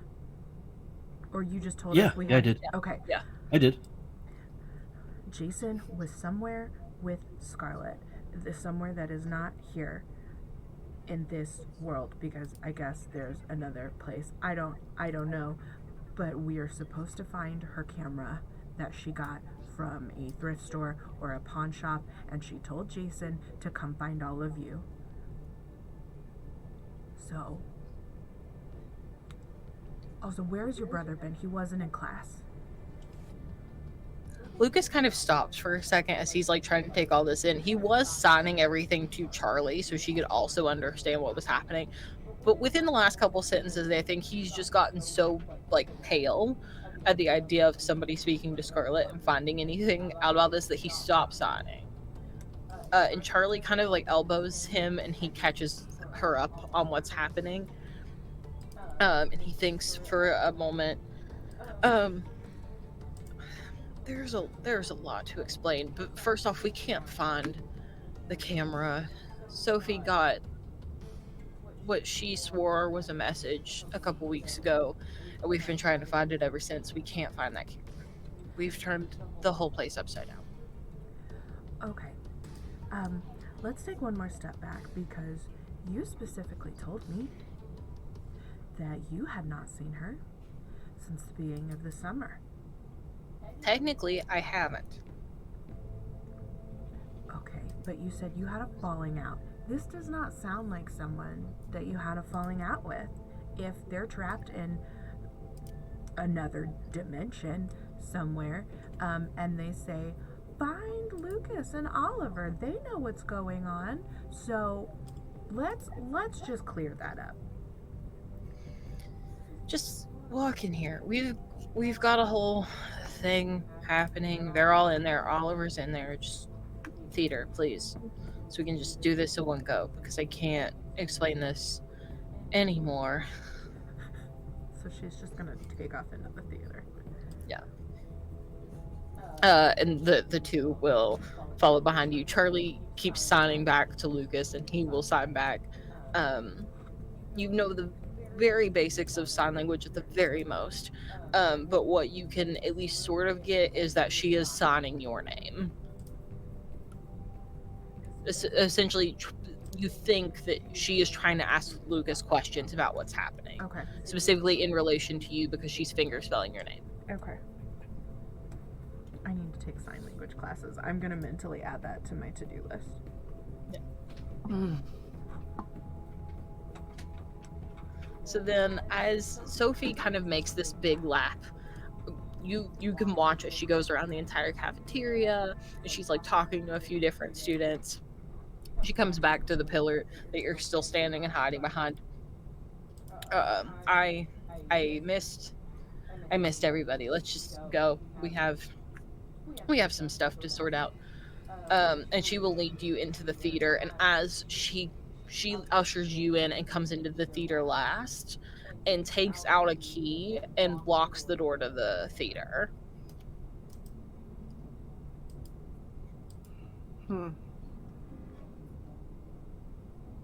Okay. I think that once everyone's in there, Skylar's going to be like, okay, what is going on? What is happening? Where's this camera? What is going on? We were in this crazy place. We went to the dark room, and then we were somewhere else, and Callie's gone. What's going on?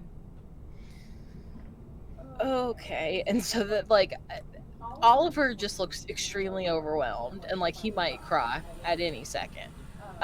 Lucas seems to be very calm about the situation and is still signing, has sort of seated himself in a position where Charlie can look across the circle to him, so she can still meet all of your gaze, with being able to make quick reference back to Lucas.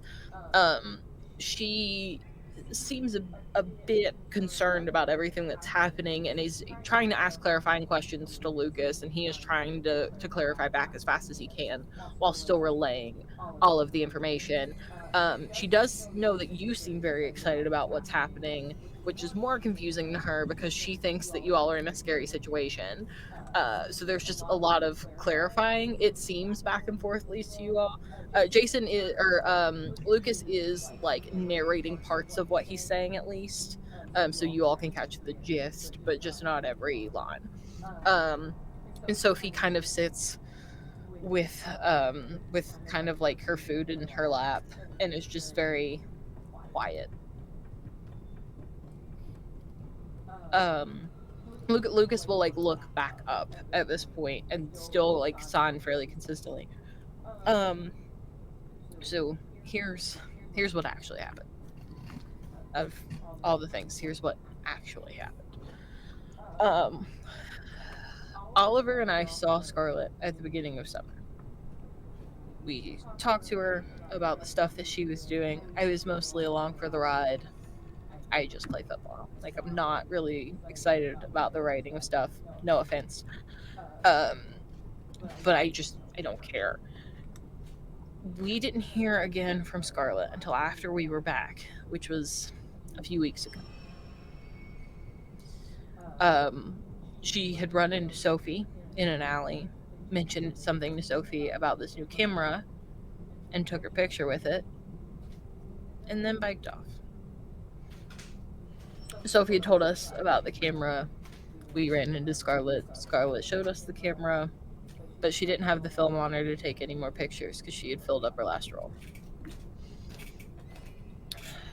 And then all of a sudden, Sophie started to get weird everything. Could swear that she saw words popping up on walls. Could swear that she heard voices every once in a while. Saw shadow figures. And Sophie is just like quietly eating and like not looking up during this whole thing. And so we thought that maybe Scarlett wasn't dead. Because I mean, that's what you go through, right? Like, we're 16, the cops don't care. She's dead. But then she wasn't dead. But we can't figure out a reliable way to talk to her. Sophie's the only one that can see the words on the wall. Charlie said she saw them once or twice, but she's not super sure of it. She thought maybe they were dreams based on what Sophie kept describing. And now we are kind of back to square one, except now you all know. And apparently you're seeing words on walls and getting trapped in rooms that don't have doors anymore, which is kind of confusing. She's just gonna she pulls out photos and she's like, or actually I have a photo right here. And she's like, look, I mean, these aren't of the right things, but they're photos. We love when we're prop prepared. All of the props, yes. But yeah, she's just like, here, I look at all of these that I've taken. Here's words. Here's the shadow thing that Sophie said she'd seen. And she's just kind of like showing everybody the photos. They will all kind of take the different bits and pieces of photos and kind of pass them around the group. Charlie all of a sudden is very excited about something and keeps signing to Lucas very quickly and very big. And Lucas will look and go, "Hey, I'm not good enough for that yet. Like, I need you to slow down."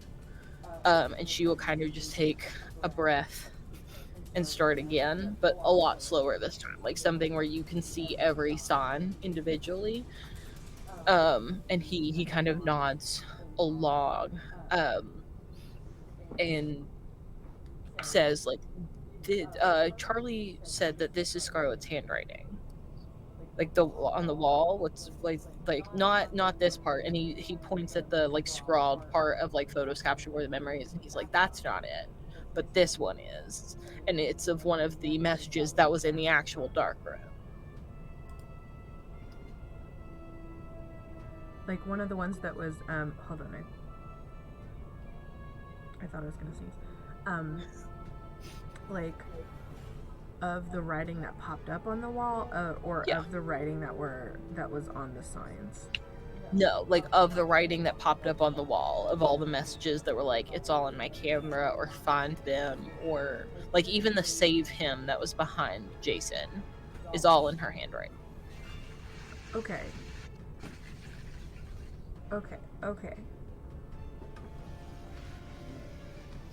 Okay, clearly this all has to do with that camera. So how do we find the camera? Where was it last? Has anybody seen it? Great question. We haven't been able to find it. Not yet, at least. We've torn the school apart. Would it be Charlie at her gets house? not that we know of, but we also couldn't search her whole house.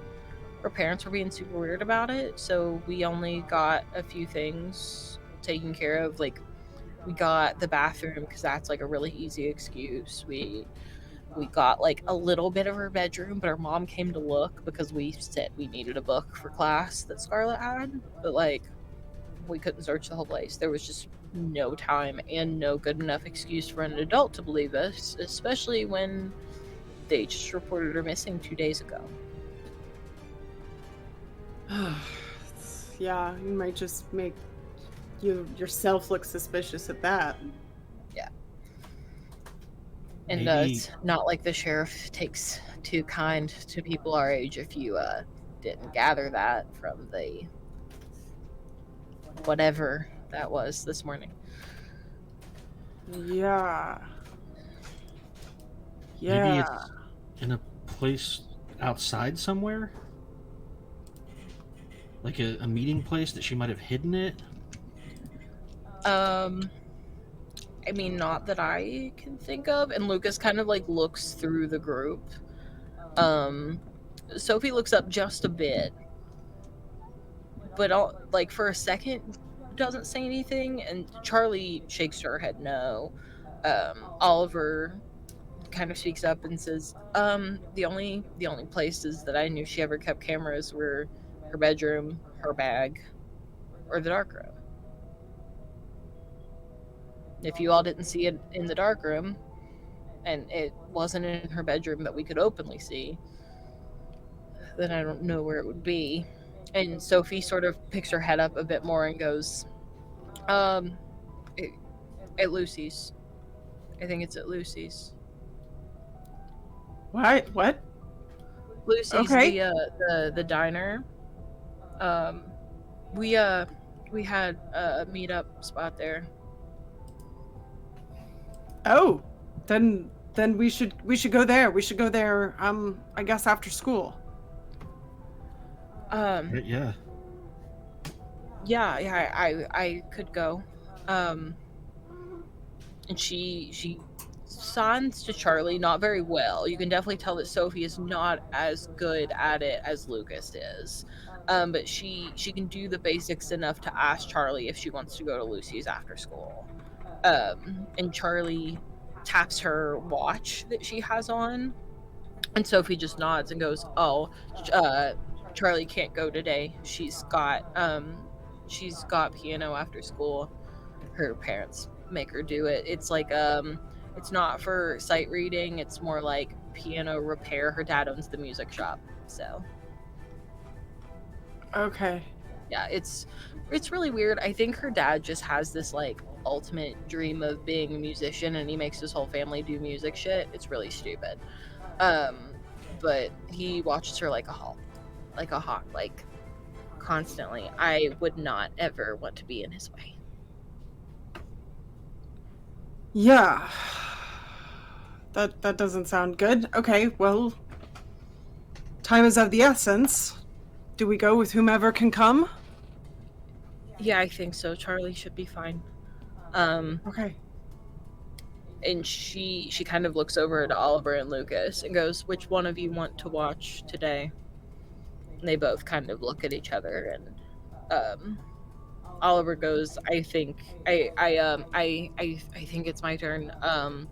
But just like if you see anything about her, like ride as quick as you can, please." And Lucas nods and goes, "Of course, like I will, but just watch her too." And you can kind of gather from this conversation, because they're signing back and forth, that they're talking about somebody watching Charlie.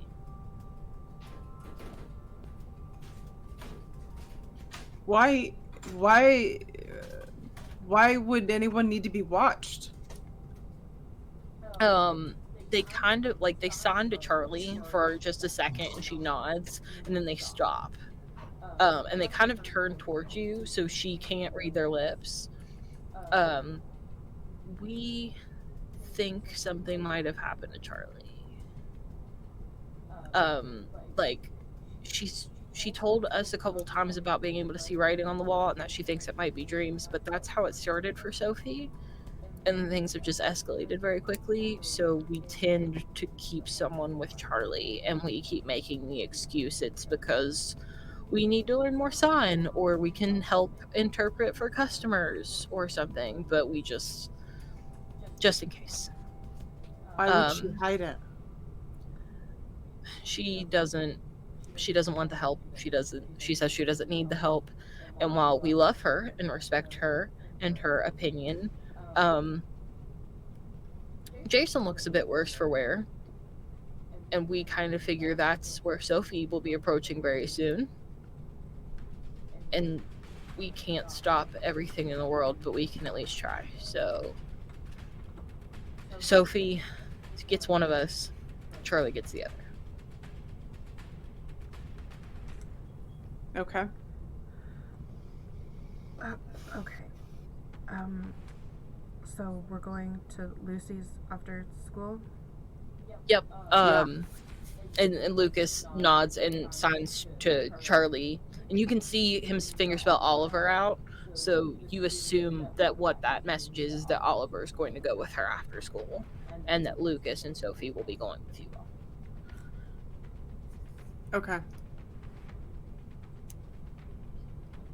Okay. So if you all don't need anything else, lunch starts in stops in Lucas will check his watch.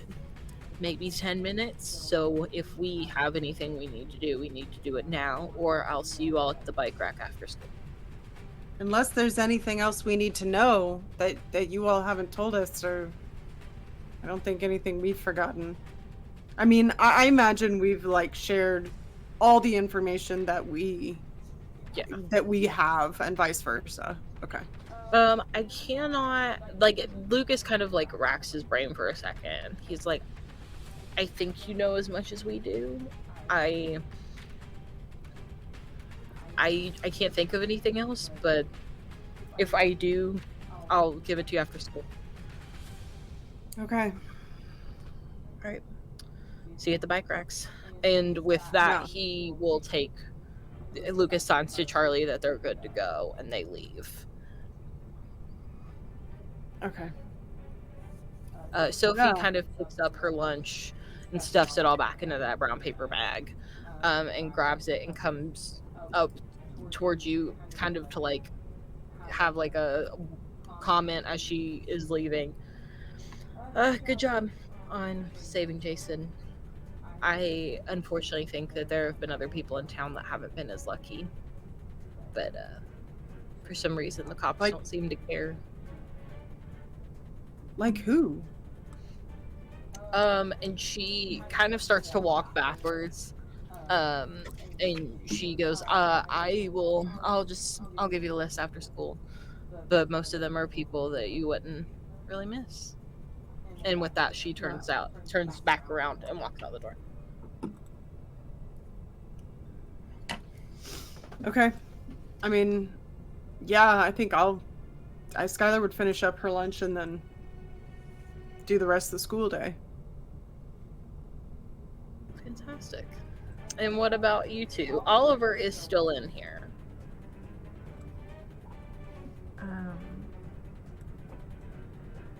I think Nora would probably just make sure all of her stuff's in her backpack and just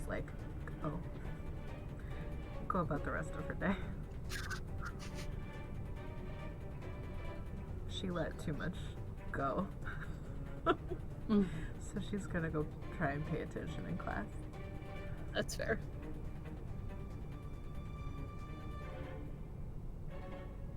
Got anything for me, Jason? As for me, I don't know. I still feel a bit overwhelmed about being there in the first place, but very fair of you. I'm just all right. Got a plan. Let's figure it out. Oliver is very awkward in the same way that you are, and so he just sort of nods and picks up his stuff and leaves. He gives no other word about it. Just yeah, and heads out. And so with that, you all can go about the rest of your school day. Everything seems fairly fairly simple in it. There's nothing super special about it. You do find that at some point in the day, a police officer does go to Callie's class to try to find her for her appointment to talk to them about all this. And they can't find her. She's not in class. So they go and talk to these teachers, and basically every teacher that they talk to explains that Miss Martin is a certain type of student that maybe does not let rules apply to her in many ways, including the attendance policy. That's kind of her least favorite. So she just tends to not show up very much. The nurse also explains that Callie was on the phone with who she believed was her father for a very long time. Because as far as the nurse goes, or as far as the nurse thinks, the only person that Callie speaks French with is her dad. And it explains that there must have been just like such. She seemed very anxious. It seemed like she was maybe in terms of like a grieving process of a sort, which is totally understandable when kids this age lose a classmate or seem to have lost a classmate and all of these things. So the police officers sort of chalk it up to like, we'll just go by later or tomorrow or whatever. Like Callie is kind of the least of their worries. Um, with the reputation that her mother especially carries, Callie Martin is not meant to be someone that is very helpful in most situations, but is more there to look very pretty and probably make people's lives miserable. So seems like Scarlett Morgan would not have been somebody she cared about. Your two appointments never come though. No police officer ever arrives to get you or anything like that. Um, and at the end of the day, in your eighth period, both of your teachers just hand you a small slip of paper that says, it's got like the sheriff's stationery, and it just says, "Thank you all so much for your cooperation in this investigation. At this point, we will no longer need to be questioning students, but may need you on retainer, so please be in town." And it's got the sheriff's phone number at the bottom, the one that he was so upset that he had to give children. Mm. She's just gonna shove it in her backpack with everything else. Mm. Sure. Yeah. Yeah, much the same. So once the last bell rings, you all are free to do what you need to do. So you may go back out to the bike racks, or if there's anything else you'd like to finish before you go to Lucy's, feel free. I don't think so. I mean, I think she goes to the bike racks. Oh, Um, Same here. before we go to Lucy's, can we take a quick 5? that is exactly what I was about to tell you. Yeah, we're gonna take a quick 5-minute break, get drinks, get snacks, do something nice for yourself, and then come back with a blanket and let's see what happens. I always have mine. But thanks for being around and hanging out. We'll be back in 5. See ya.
Hello, we're back.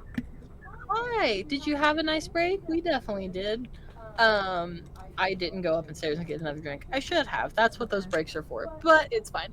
Um, so now we will go to Lucy's, which is where we left off. So as everybody hops on their bikes, you all go ahead and pull out of the small parking lot that your high school does have for those that drive. Oliver and Charlie wave as they go the opposite way, and Charlie sort of follows along and watches Oliver as he stops and things like that because obviously she can't hear if somebody is like coming behind her or something like that. So Oliver very carefully like weaves her in and out, and you see them kind of as they go off in the distance a bit towards where you know the music shop is. You just didn't know before that Charlie's dad was the owner.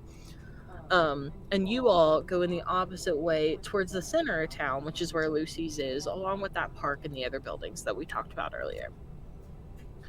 So as you pull up to Lucy's, everything seems fairly the same. Lucas and Sophie pull up behind you all and park their bikes. There's also a small bike rack here. Lucy's knows that they get a lot of traffic from students, especially after school. So they had a bike rack put in last year just for your all's ease and kind of peace of mind to not get your bike stolen. And you can feel free to do whatever you'd like at this point. I mean, I think Skylar would like lock up her bike and then just kind of wait till everybody gathers together and be like, okay, where do we go? Where do we look? Sophie sort of like as she's locking up her bike, she kind of straightens out all of her clothes and things like that. And she throws her backpack kind of like back over one shoulder and looks very quickly back and forth a couple of times, making sure no one is around but you all. There's a place around back. And so you all follow her as she walks around. And there is a small metal piece that is up against the side of the building. It just almost looks like that irrigated like metal that they would put on roofs and things like that. It looks like it might be extra left behind from when they redid the roof of Lucy's after it kind of like caved in after a big storm last year. Lucy decided to get everything redone and make it look really nice, you know, in that pink and blue that she loves so much. And so it seems left over from that, but Sophie goes and pulls it away, and you see a like sort of crawl space area. It doesn't look super big, but if you peek in there, it looks big enough to maybe have 3 or 4 people in it at a time. A like really quick survey of the room has like pillows and blankets put everywhere. Like it very clearly was not meant to be some place to hang out. It was more of a like place to store extra stuff or anything like that. But they Sophie and Scarlett at least seem to have made it sort of homey. Except blankets, pillows everywhere, and over across like to the opposite wall you can see a pile of magazines and a pile of books, and on top of those piles, sort of propped up against the wall, is just a small canvas with a heart that says S&S.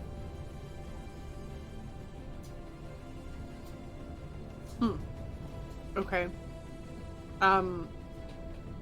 Yeah, I mean, I think Skylar would just be like, okay, well, let's like, you know, be gentle, but kind of tear this place apart, see if we can find the camera, right? Yeah. You're just gonna hear, I'm gonna stay out here. Yeah, I'm gonna stay out here. Because it looks very small. Okay. Yeah. I mean, Skylar, as soon as she feels like it's okay, maybe before then, she's gonna start looking for this camera. Yeah, Sophie will follow in with you. Jason, would you like to stay in or out? Yeah, I'll go in if there's room. Cool. And then Lucas.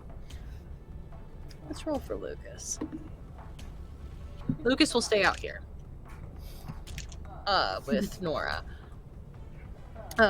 Just so you're not out here, you know, by yourself or anything. He's extremely awkward, just like Oliver, but awkward in a different way. One that he's really good at speaking, but only when he knows what he's saying. uh, when he doesn't, he's out here trying his best.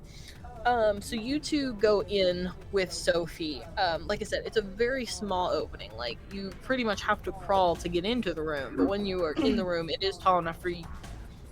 It's tall enough for Sophie and Skylar to stand in.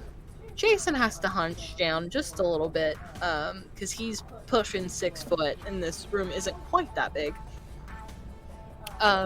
But as you can look around in here a little bit closer, like they've put down like a rug and decorated these walls, and it doesn't seem like a ton of people knew where this place is, at least because it doesn't look like it's been disturbed very much, but there is definitely like a layer of dust on everything that has now settled here. Sophie starts to go through like different piles of books and things, pushing everything to the side. She just kind of like gestures around the room, kind of like giving the silent signal of if you would like to look, you can feel free. You see a bigger chest over in one corner, as well as like a pile of clothes sitting right next to it. And then there are a couple of different baskets with blankets and stuff in it. It's not very full, but it seems like it was at least built to be able to be in for a while, not days or anything like that, but like to stay overnight here or something. It feels prepared enough to be able to do that. Okay. Yeah, I mean, are there like shelves? It sounds like if there are blankets and pillows, that like I would try to look under those. I would just kind of be looking underneath, behind, all that kind of stuff for this camera. Yeah, give me a. We'll call it grit, because that's street smarts and such. Grit. Well, what shape are you? You're this one. 5. Yeah, that's good. You can look through all of the pillows and blankets you want. You don't find a camera at this point, but you do find like a set of notes. They're older pieces of paper, ones that have certainly been out here for a while. This room isn't extremely weather protected at all. It is just like behind a corrugated piece of metal. It is not very solid in what it may protect from coming in here. So it looks like these notes have maybe gotten wet over time. Have like some dirt on them and things like that. They're ripped a bit at the edges, but nothing that destroys them. But as you look through them, it's notes. It's a set of notes exchanged, and they're signed from Sophie to Scarlet, and from Scarlet to Sophie. And they kind of go back and forth in this pattern of like, at first it's school stuff, and then it's life stuff, and then it's home stuff, and then it's the address to come here. And Sophie kind of like leans over your shoulder and looks at all of it. She goes, I miss the days when life was this simple. 2 girls that barely knew what they were doing in life fall in love in a classroom, and then this happens. And she kind of snickers a little bit and says, by the way, that rumor about a girl from across town, that's me. And I'm not from across town. I'm right here. But Scarlet and I decided it would be best if people at school didn't know yet. Sort of a private part of our lives. Sure. I get that. Well, so you don't have any other idea where the camera could be? It couldn't be at your place? Oh no, we don't go there. This was our place. I didn't go to her place. She did not go to mine. But Yeah. I guess maybe in here?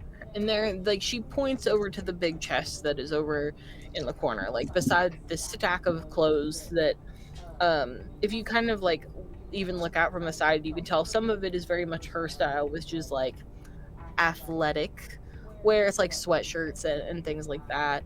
And then you see some of it that's like that red top that Scarlet is wearing in the photo of her on her missing poster. It's like that exact top is just sitting on the floor here. She goes and opens this giant chest, and when she does open it, it is full of things. It's got photos and like one of those blankets that it looks like their names have been embroidered in together and things like that. And she kind of just keeps taking stuff and throwing it out and throwing it out and throwing it out until she gets to the very bottom of this box. And in it, you can see 3 cameras. It's one of these, but I could not tell you what one. Okay, then we take them all, right? Yeah, sure, take them all. They're not going to do much good sitting here in the bottom of the box anyway. Yeah. She will hand all 3 of them to you and start piling Okay. stuff back in the chest. Yeah, I mean, I'm gonna start just looking at them, seeing if it looks like they have film in them without destroying the film, of course, but just trying to get an idea of, like, you know, how do I need to handle these? Do I need to, like, take them back to the dark? Just any information I can get off of them, basically. So essentially, they all look, they look like they've been kept in good shape, even if they are a bit older.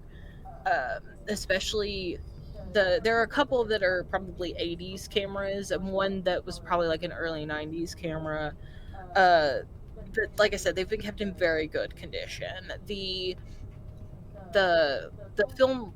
The film canisters that were in the bottom of the box all seem to be empty, so it doesn't, you can't really tell, what's been taken where or anything like that. Every film canister that is isolated in the bottom of the box is empty.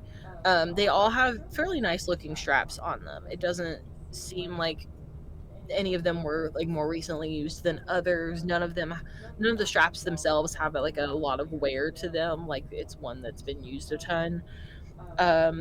You're looking at a Minolta Maxim 7000, which is a camera that came out in like 85. And then you have a Minolta Maxim Alpha 9, which was like early 90s.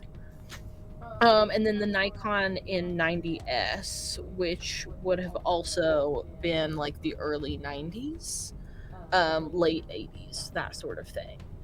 The 3 of Okay. them, you would know them from photography class, at least the brand names. They are considered nice cameras. It's way more likely that she got them in a pawn shop than in a thrift store, you would think. Okay. What were the first 2 were what again? They were called Minolta, Minolta. Okay. and that one's a Maxim 7000, and then the second one is the same brand, it's just a Maxim Alpha 9, which would have been a camera that came out later than the first one. Okay.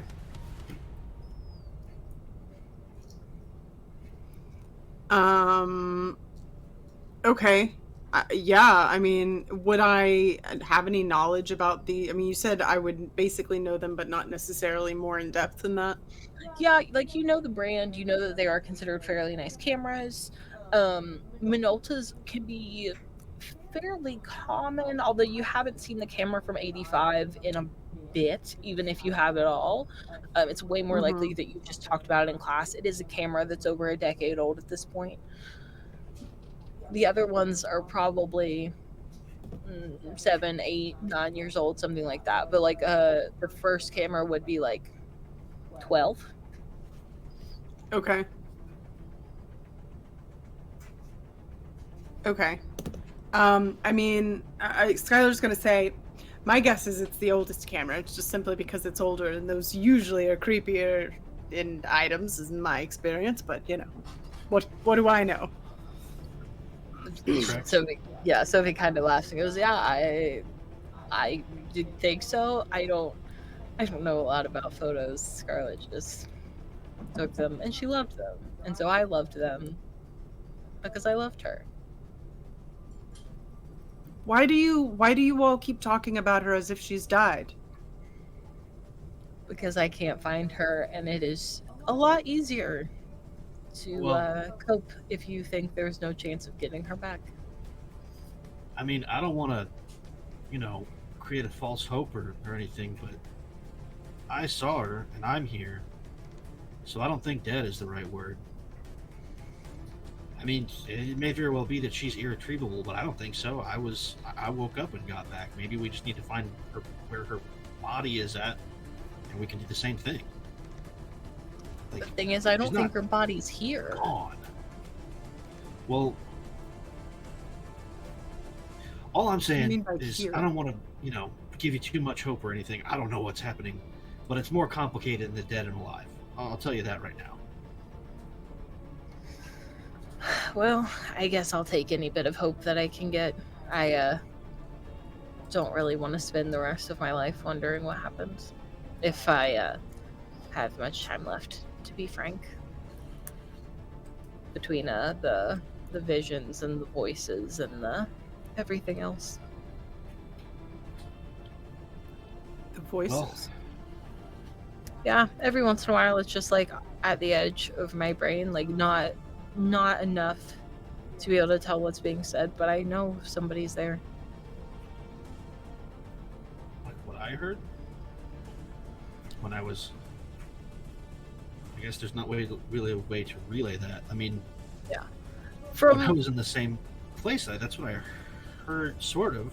Yeah, so from Sophie obviously does not know what you experienced, but from the description that Sophie is giving you, it sounds very similar to when you were where you were and Skylar kept talking and you could hear The her. same phrase.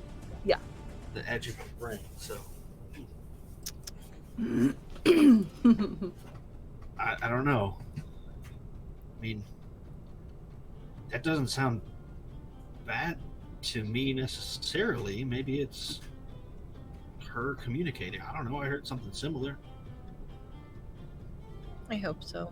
I hope someday I can make out what it's talking about, whatever it is. And I don't know. Maybe someday we do get her back. And she like holds a blanket pretty close to her, and you can tell it's the one that had been engraved with their names, or had been embroidered with their names. And she kind of just looks off in the distance a bit for a second. Goes, "Oh, okay. We have the camera, so I guess it's time to leave for a while." Yeah. Okay, yeah. I'll see if I can get any film on these cameras developed and see if that gives us any clues. Yeah, that'd be great. Thank you. Even if there's not any, could you just give me the photos? I'd really like to see what she took last, you know? Of course, yeah. Yeah. Thanks. Yeah, we should get going, I think. Should we maybe develop Yeah. those in case there's anything weird? We don't want to draw attention Oh, yeah. to ourselves, I'm- right? With the I'm gonna do it myself. okay, cool. Yeah.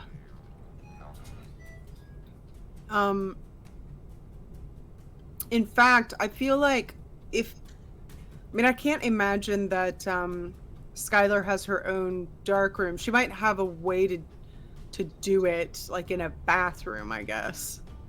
Yeah, you can make like tiny like DIY dark Right. rooms essentially, especially in a place like a bathroom. The main thing is like you can't have any lights. So Right. bathrooms are normally easiest because sometimes they don't have windows.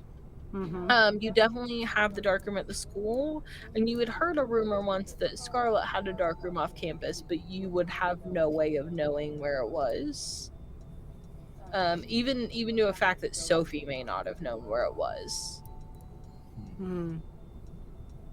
Yeah, I think she would kind of have a makeshift way of doing one at home. So she'd probably go home and just try and develop the film. Does anybody else have thoughts for their evening?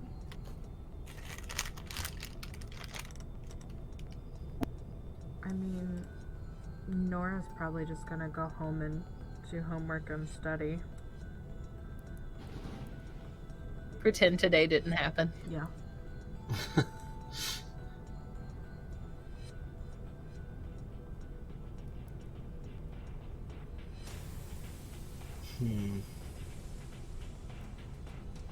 getting to thinking. So that we went to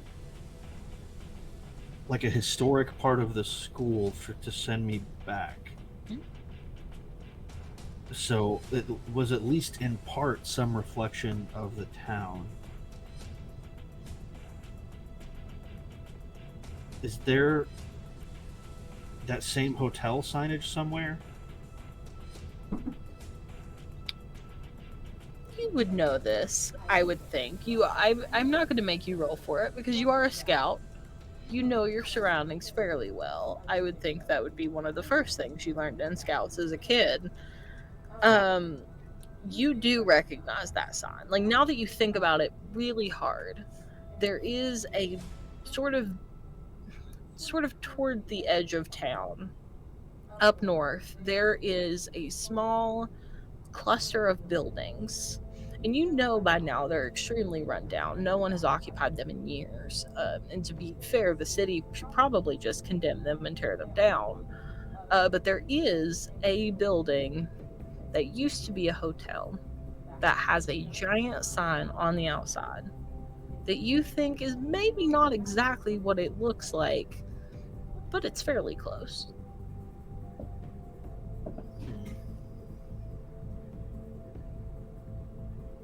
I think it might be worth going there to take a look around. Go for it. Do you want to go alone, or do you want to try to get somebody to go with you? I'm gonna give anyone the opportunity. Skylar, I know you're developing photos. I That's mean, probably yeah. a pretty time-intensive process. I don't really know, but I can go if you want someone to go with you. it's probably safer, right? I mean, Yeah, probably. Yeah, she'll go with you. all right, sure, yeah, let's do it. I don't know what I'm looking for. No It's okay. idea. It just seems like it might be important. So you head up to the northern part of town, and as you're biking through there, it certainly seems as you get farther north, the town sort of gets more and more dilapidated. Like when you work your way out from City Square or like the city of town, everything sort of gets a little more dim and dusty the more you stray. It certainly seems like the middle of town is where people have tended to care about upkeep, and everything else has fallen into disrepair. So when you get to the very edge of town and see the string of buildings, it doesn't really surprise you that everything looks like it's been crumbled. Wood seems to be rotting, and signs that once stood proudly over doors have letters that now kind of hang and swing off of those signs in the wind. Um, but as you go, you do come across a fairly large building that is painted blue and is worn down from so many years of age. It seems maybe nobody's touched this building in 30 or 40 years.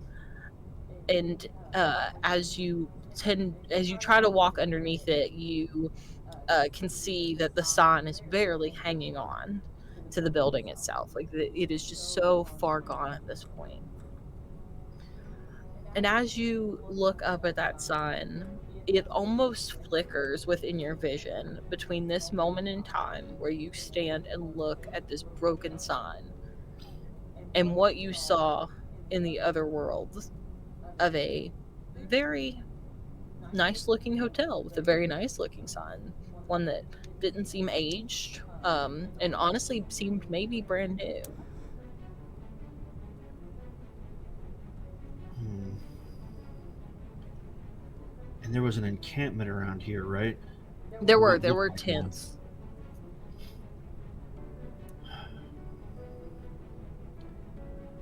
I don't know if this will do anything at all, but if I just like... I'm just gonna stop on my bike, get off and put the kick down so I can just leave it there for a sec.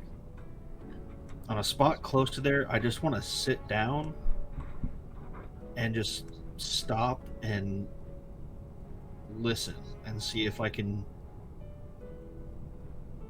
I don't know, like I did there, hear any kind of otherworldly sound, like, unfocused voice or anything like that in the same spot. You sit down on the sidewalk, and sort of directly in front of the door, pretty close, and all around you there's like a lot of loose dirt.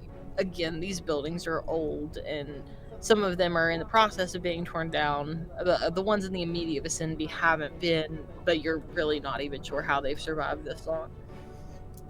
And as you sit and you try to listen to the world around you, there is utter silence. The world seems to have stopped. The wind that was blowing isn't even there anymore.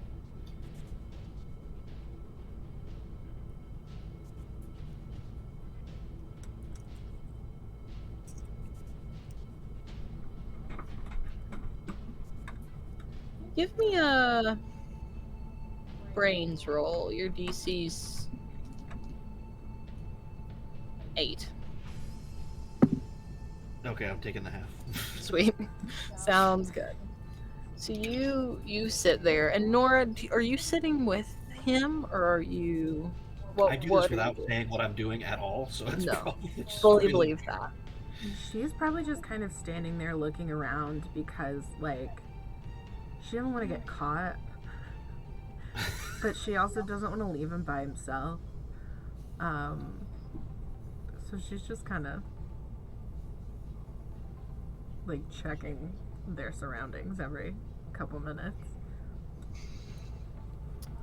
So as you feel the wind stop, and you also feel it, Nora, as the world sort of goes still, in the loose dirt that is in front of you, words begin to form, and it starts to to the first sentence of "I'm really glad you found me," and it wipes away and then comes back. Thank you for finding Sophie. Thanks for finding my camera. Skylar's doing it right. And then it all goes away. So, in the same moments that this is happening, Skylar, you are developing photos. And just maybe coincidentally, maybe because the universe decided it, maybe because Scarlett had a hand in everything, as Jason is sitting down on the ground and these messages are coming up, you are in the final moments of developing what becomes a picture of this hotel. But in your photo, it looks very nice.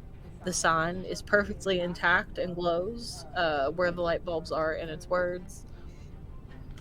And then, so as this photo develops with you, Jason and Nora, you see that this hotel starts to get better in how it looks. Like the sign becomes repaired and is no longer seeming like it's going to fall off the side of the building. And the light bulbs and the letters work again.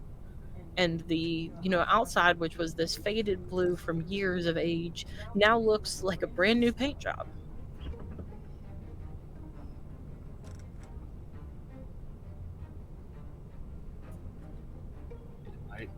Can I do that? I don't have a camera.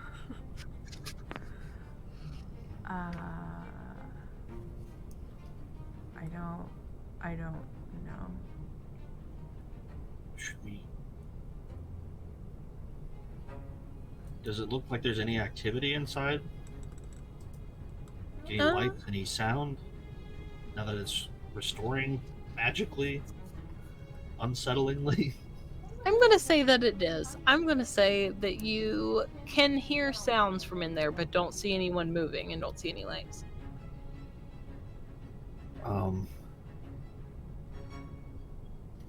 I don't know. Do you think we should go in? I don't know. Maybe. I don't know. I usually don't do things like this, so I don't know. Either. Today's been a weird day.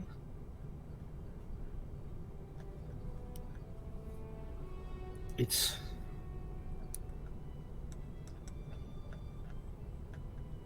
it's number 10. Brave. A scout is brave, and I'm gonna go up to the door and just open it. Please take an adversity token. You can get them for cool shit. And that just made me really happy because I know you looked at your monitor to look at the real scout code. I did. I couldn't remember which number it was off the top of my head. It's been many years. Oh, we love to see it.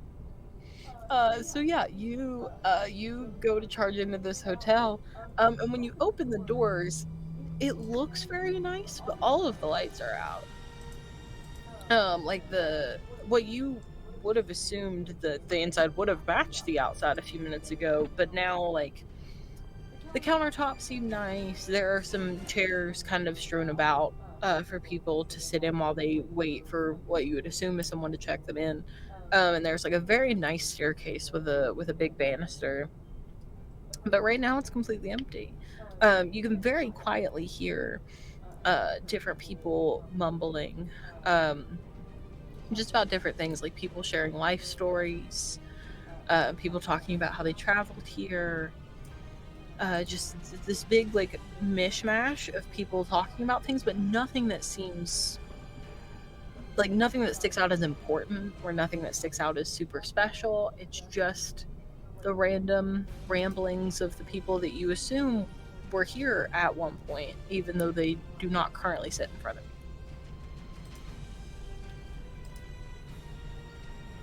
Well, if Nora's still outside, I'm gonna look back out. I hear talking, but nobody's in here. And I'm gonna look for some way to prop the door open so it stays open. Is there furniture in the room we were just in, like that's easily movable?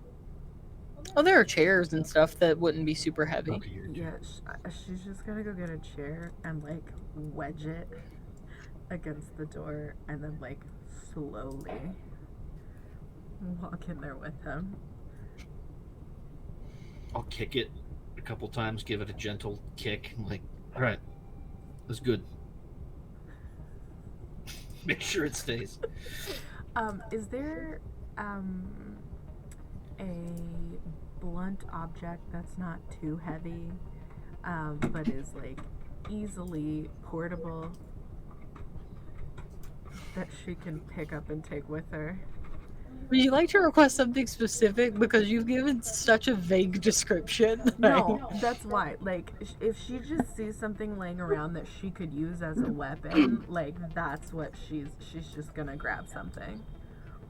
Perhaps a large mallet or a gun. Perhaps a gun.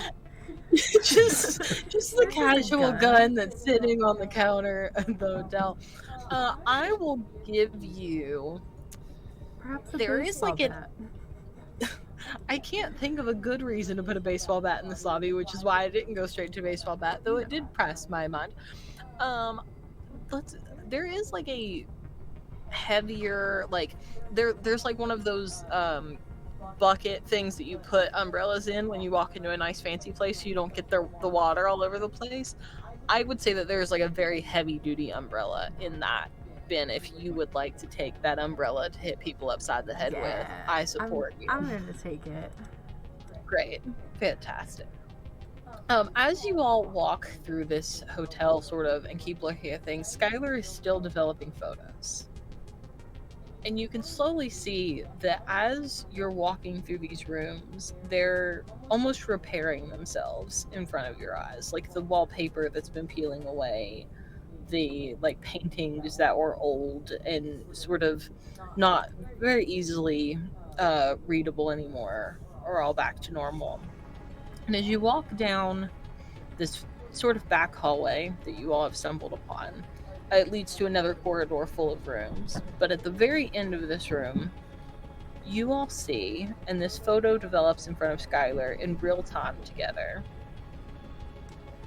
As this photo kind of clears as it's fully developing in the chemicals, and she hangs it on the line to dry, You all are walking down this hallway, and before you sort of starts as one of those shadowy figures that Sophie had been mentioning, that she was seeing. But as the photo develops, you obviously don't know this, and Skylar doesn't know what's happening in front of you. But for audience sake, at the same time, this shadowy figure reverts into a person. And Skylar's photo that she sees is Lucy's wife, who is, far as you all would know, has been gone for many years. But there's a picture of her in the diner, and just as clear as she is in that image in the diner, 20 years younger than Lucy is now, Debbie now sits in front of you, the same as she looked in that photo 20 years ago, just in front of your face.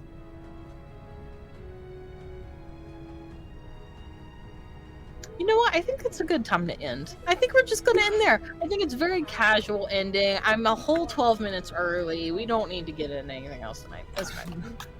I think it's just a casual place to end. Huh, yeah, casual is a word for it. Super Casual casual. place to end. Yeah. All right. It's just a cool 3 hours of nothing but lounging around. Nothing to No, worry it's about fine. here. Just Yeah, all good. that's it. That's the best I've got for you tonight. It's midnight and my brain has decided, you know what? You said we're done, so we're done. Yep. we are. I know how that goes. So, to wrap up the night and let all of this wonderful cast go to bed, we're just going to go back in the loop one more time. I'll do the announcements at the end and then we'll be out. So, Megan, what are you Yes. doing? Hi. I am Megan Caves. You can find me at Megan Caves, MEGHANCAVES, on Twitter and Instagram and TikTok when I remember to go on there. And, wherever. I don't know, all the places. And I am the owner of Gone Rogue Entertainment, which is a place that does some TTRPGs. We do Harbingers, which is a Savage Worlds show. Its third season or chapter is about to come out early this year. We also make short films. Everything is horror focused, or mystery, creepy, eerie focused. So every product for right now, that's what you're going to get. Adventure Bones is our TTRPG supplement you can find on DriveThruRPG. Adds voiceovers to your game if you would like. Yeah, I think that's it. Just follow me on the Twitters. It's the best place to find me. Oh, and the next thing that I have coming up, other than this show that we have going on for a while, is Ladies of Lake, with these two ladies as well. And that, I believe, starts February 3rd. I don't know. Check socials. That's where you'll find it. That's me. And Ryan, tell me about your life. Well, I am also often here, but only here. I don't have a fancy channel of my own, unfortunately. I think that's pretty cool. Let's see. Yeah, I mean, I'm playing right now. Like I said, I want to get into a bunch of weird stuff, so I'm looking at more of that. More of, Let's go. I don't know, these random directions. Let's explore more TTRPG stuff. Yeah. I'm on Twitter at rmacattack. I still mostly lurk on Twitter, but I'm learning You've to gotten use it better more at and it. argue with Elon Musk, and by that I mean shadowbox with Elon Musk because he doesn't reply to me. Because why would he? But it's fun to make fun of him and replies. Look, That's my social media experience lately. But yeah, I'm stoked for more of this. I'm finding this character very interesting. Let's do it. Yeah. And also, he won't brag on himself, but I will. If you want to see any of the DMing Ryan has done, which is all fantastic, and we're all so lucky to have him as our DM, anything that we have played on this channel that he has been the DM of is all up on YouTube. Please go look at it. We've had the time of our lives. Ryan was my very first DM I ever had that actually knew what he was doing in a game, and I have been very lucky to have that experience. So, please check out everything that Ryan Mack does, even if it's all with us. We love him dearly. Kylie, Hi, I'm Kylie. You can find me over on Twitter. Oh, I should put. I'm so bad at doing all this at the same time.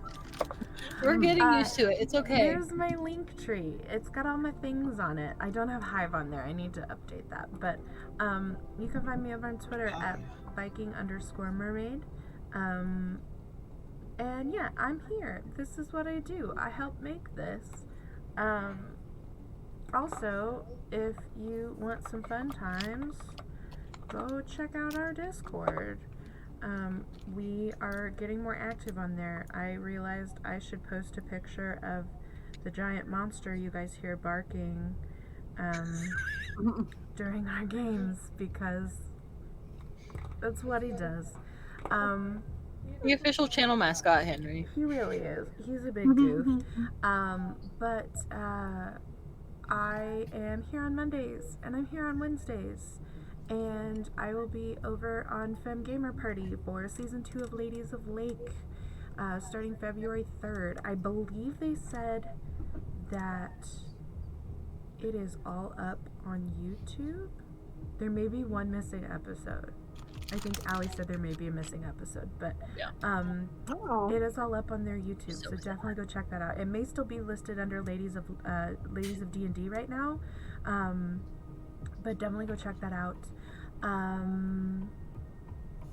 Yeah, I think that's all the things. Yeah. Yeah. Okay, And your then turn. there's me. Hi, I'm Mallory Mize. I've been your game master for this evening, and I'm currently your game master for every game on this channel. So I do this game, and then on Wednesday I give you things to not have nightmares about in a game of the Vanishing Lands. Our campaign is called Carpe Diem, which we announced today. The whole point is that we built everything into Session 0 last week, and Kylie and I have a week to put together the entire stream as you would normally see it. We tend to take about a month or so to build all of this out, to give everybody, character art and all of these things. And we decided a week would be plenty for this one. So we're giving updates in the Discord and things like that, like Kylie said, so feel free to come hang out. Outside of Homebrews and Homebodies, I am a part of the Eric Frankhouse Presents game of Dragonlance. I just am not allowed to say what night I'm on yet. And I am also from Ladies of Lake with Megan and Kylie, which is some of my pride and joy. I love playing Henley so much. We'll be back with that on February 3rd. And then I'm just writing and doing the things. So hopefully the goal is that Memory Lane is out by halfway through the year with full layout and illustrations. It takes a lot of time, mostly because I do all of it myself. I decided to be a one-man band about it, and I was like, I'm sure that it'll be fine. I say that now, I'm working on it a year later, but it's still fine. We're still doing the things. And I just started writing like smaller things, like 1 and 2 page, just kind of like supplemental things that you can add into any campaign you want and things like that. And I'm just kind of going with wherever my brain takes me writing wise at the moment. But eventually I'm going to have an itch.io page up to where people can just go get all the things that I write if they would like them. So I think that's about it for my life on here lately. Not too busy at all, quite frankly. Just like a casual week of not very much. But I'm excited for everything happening. Thank you guys so much for coming to hang out. We really appreciate each and every one of you. To say we're lucky to get to do what we do is the biggest understatement of the year. And I couldn't be happier. So with that, I'm going to let everybody go to bed. We will see you guys on Wednesday for the very first playing episode of Carpe Diem, which is going to be a lot of fun. And that starts same time, same place. We'll be right here at 9 p.m. Eastern Standard Time. And that's a cast of Adam Kahn, Ali Capone, Kylie, obviously. And we also have Amber, who's known as the Space Jamber Online. And they're all wonderful humans, and they're going to come play animals in a world of food. It's going to be absolute insanity. We are on the search for Breadscalibur, and it's going to be amazing. So with that, we will see you on the interwebs tomorrow. See you here live on Wednesday night. In the meantime, take care of each other. love each other, and have a very happy adventure. See ya. Good night. Bye.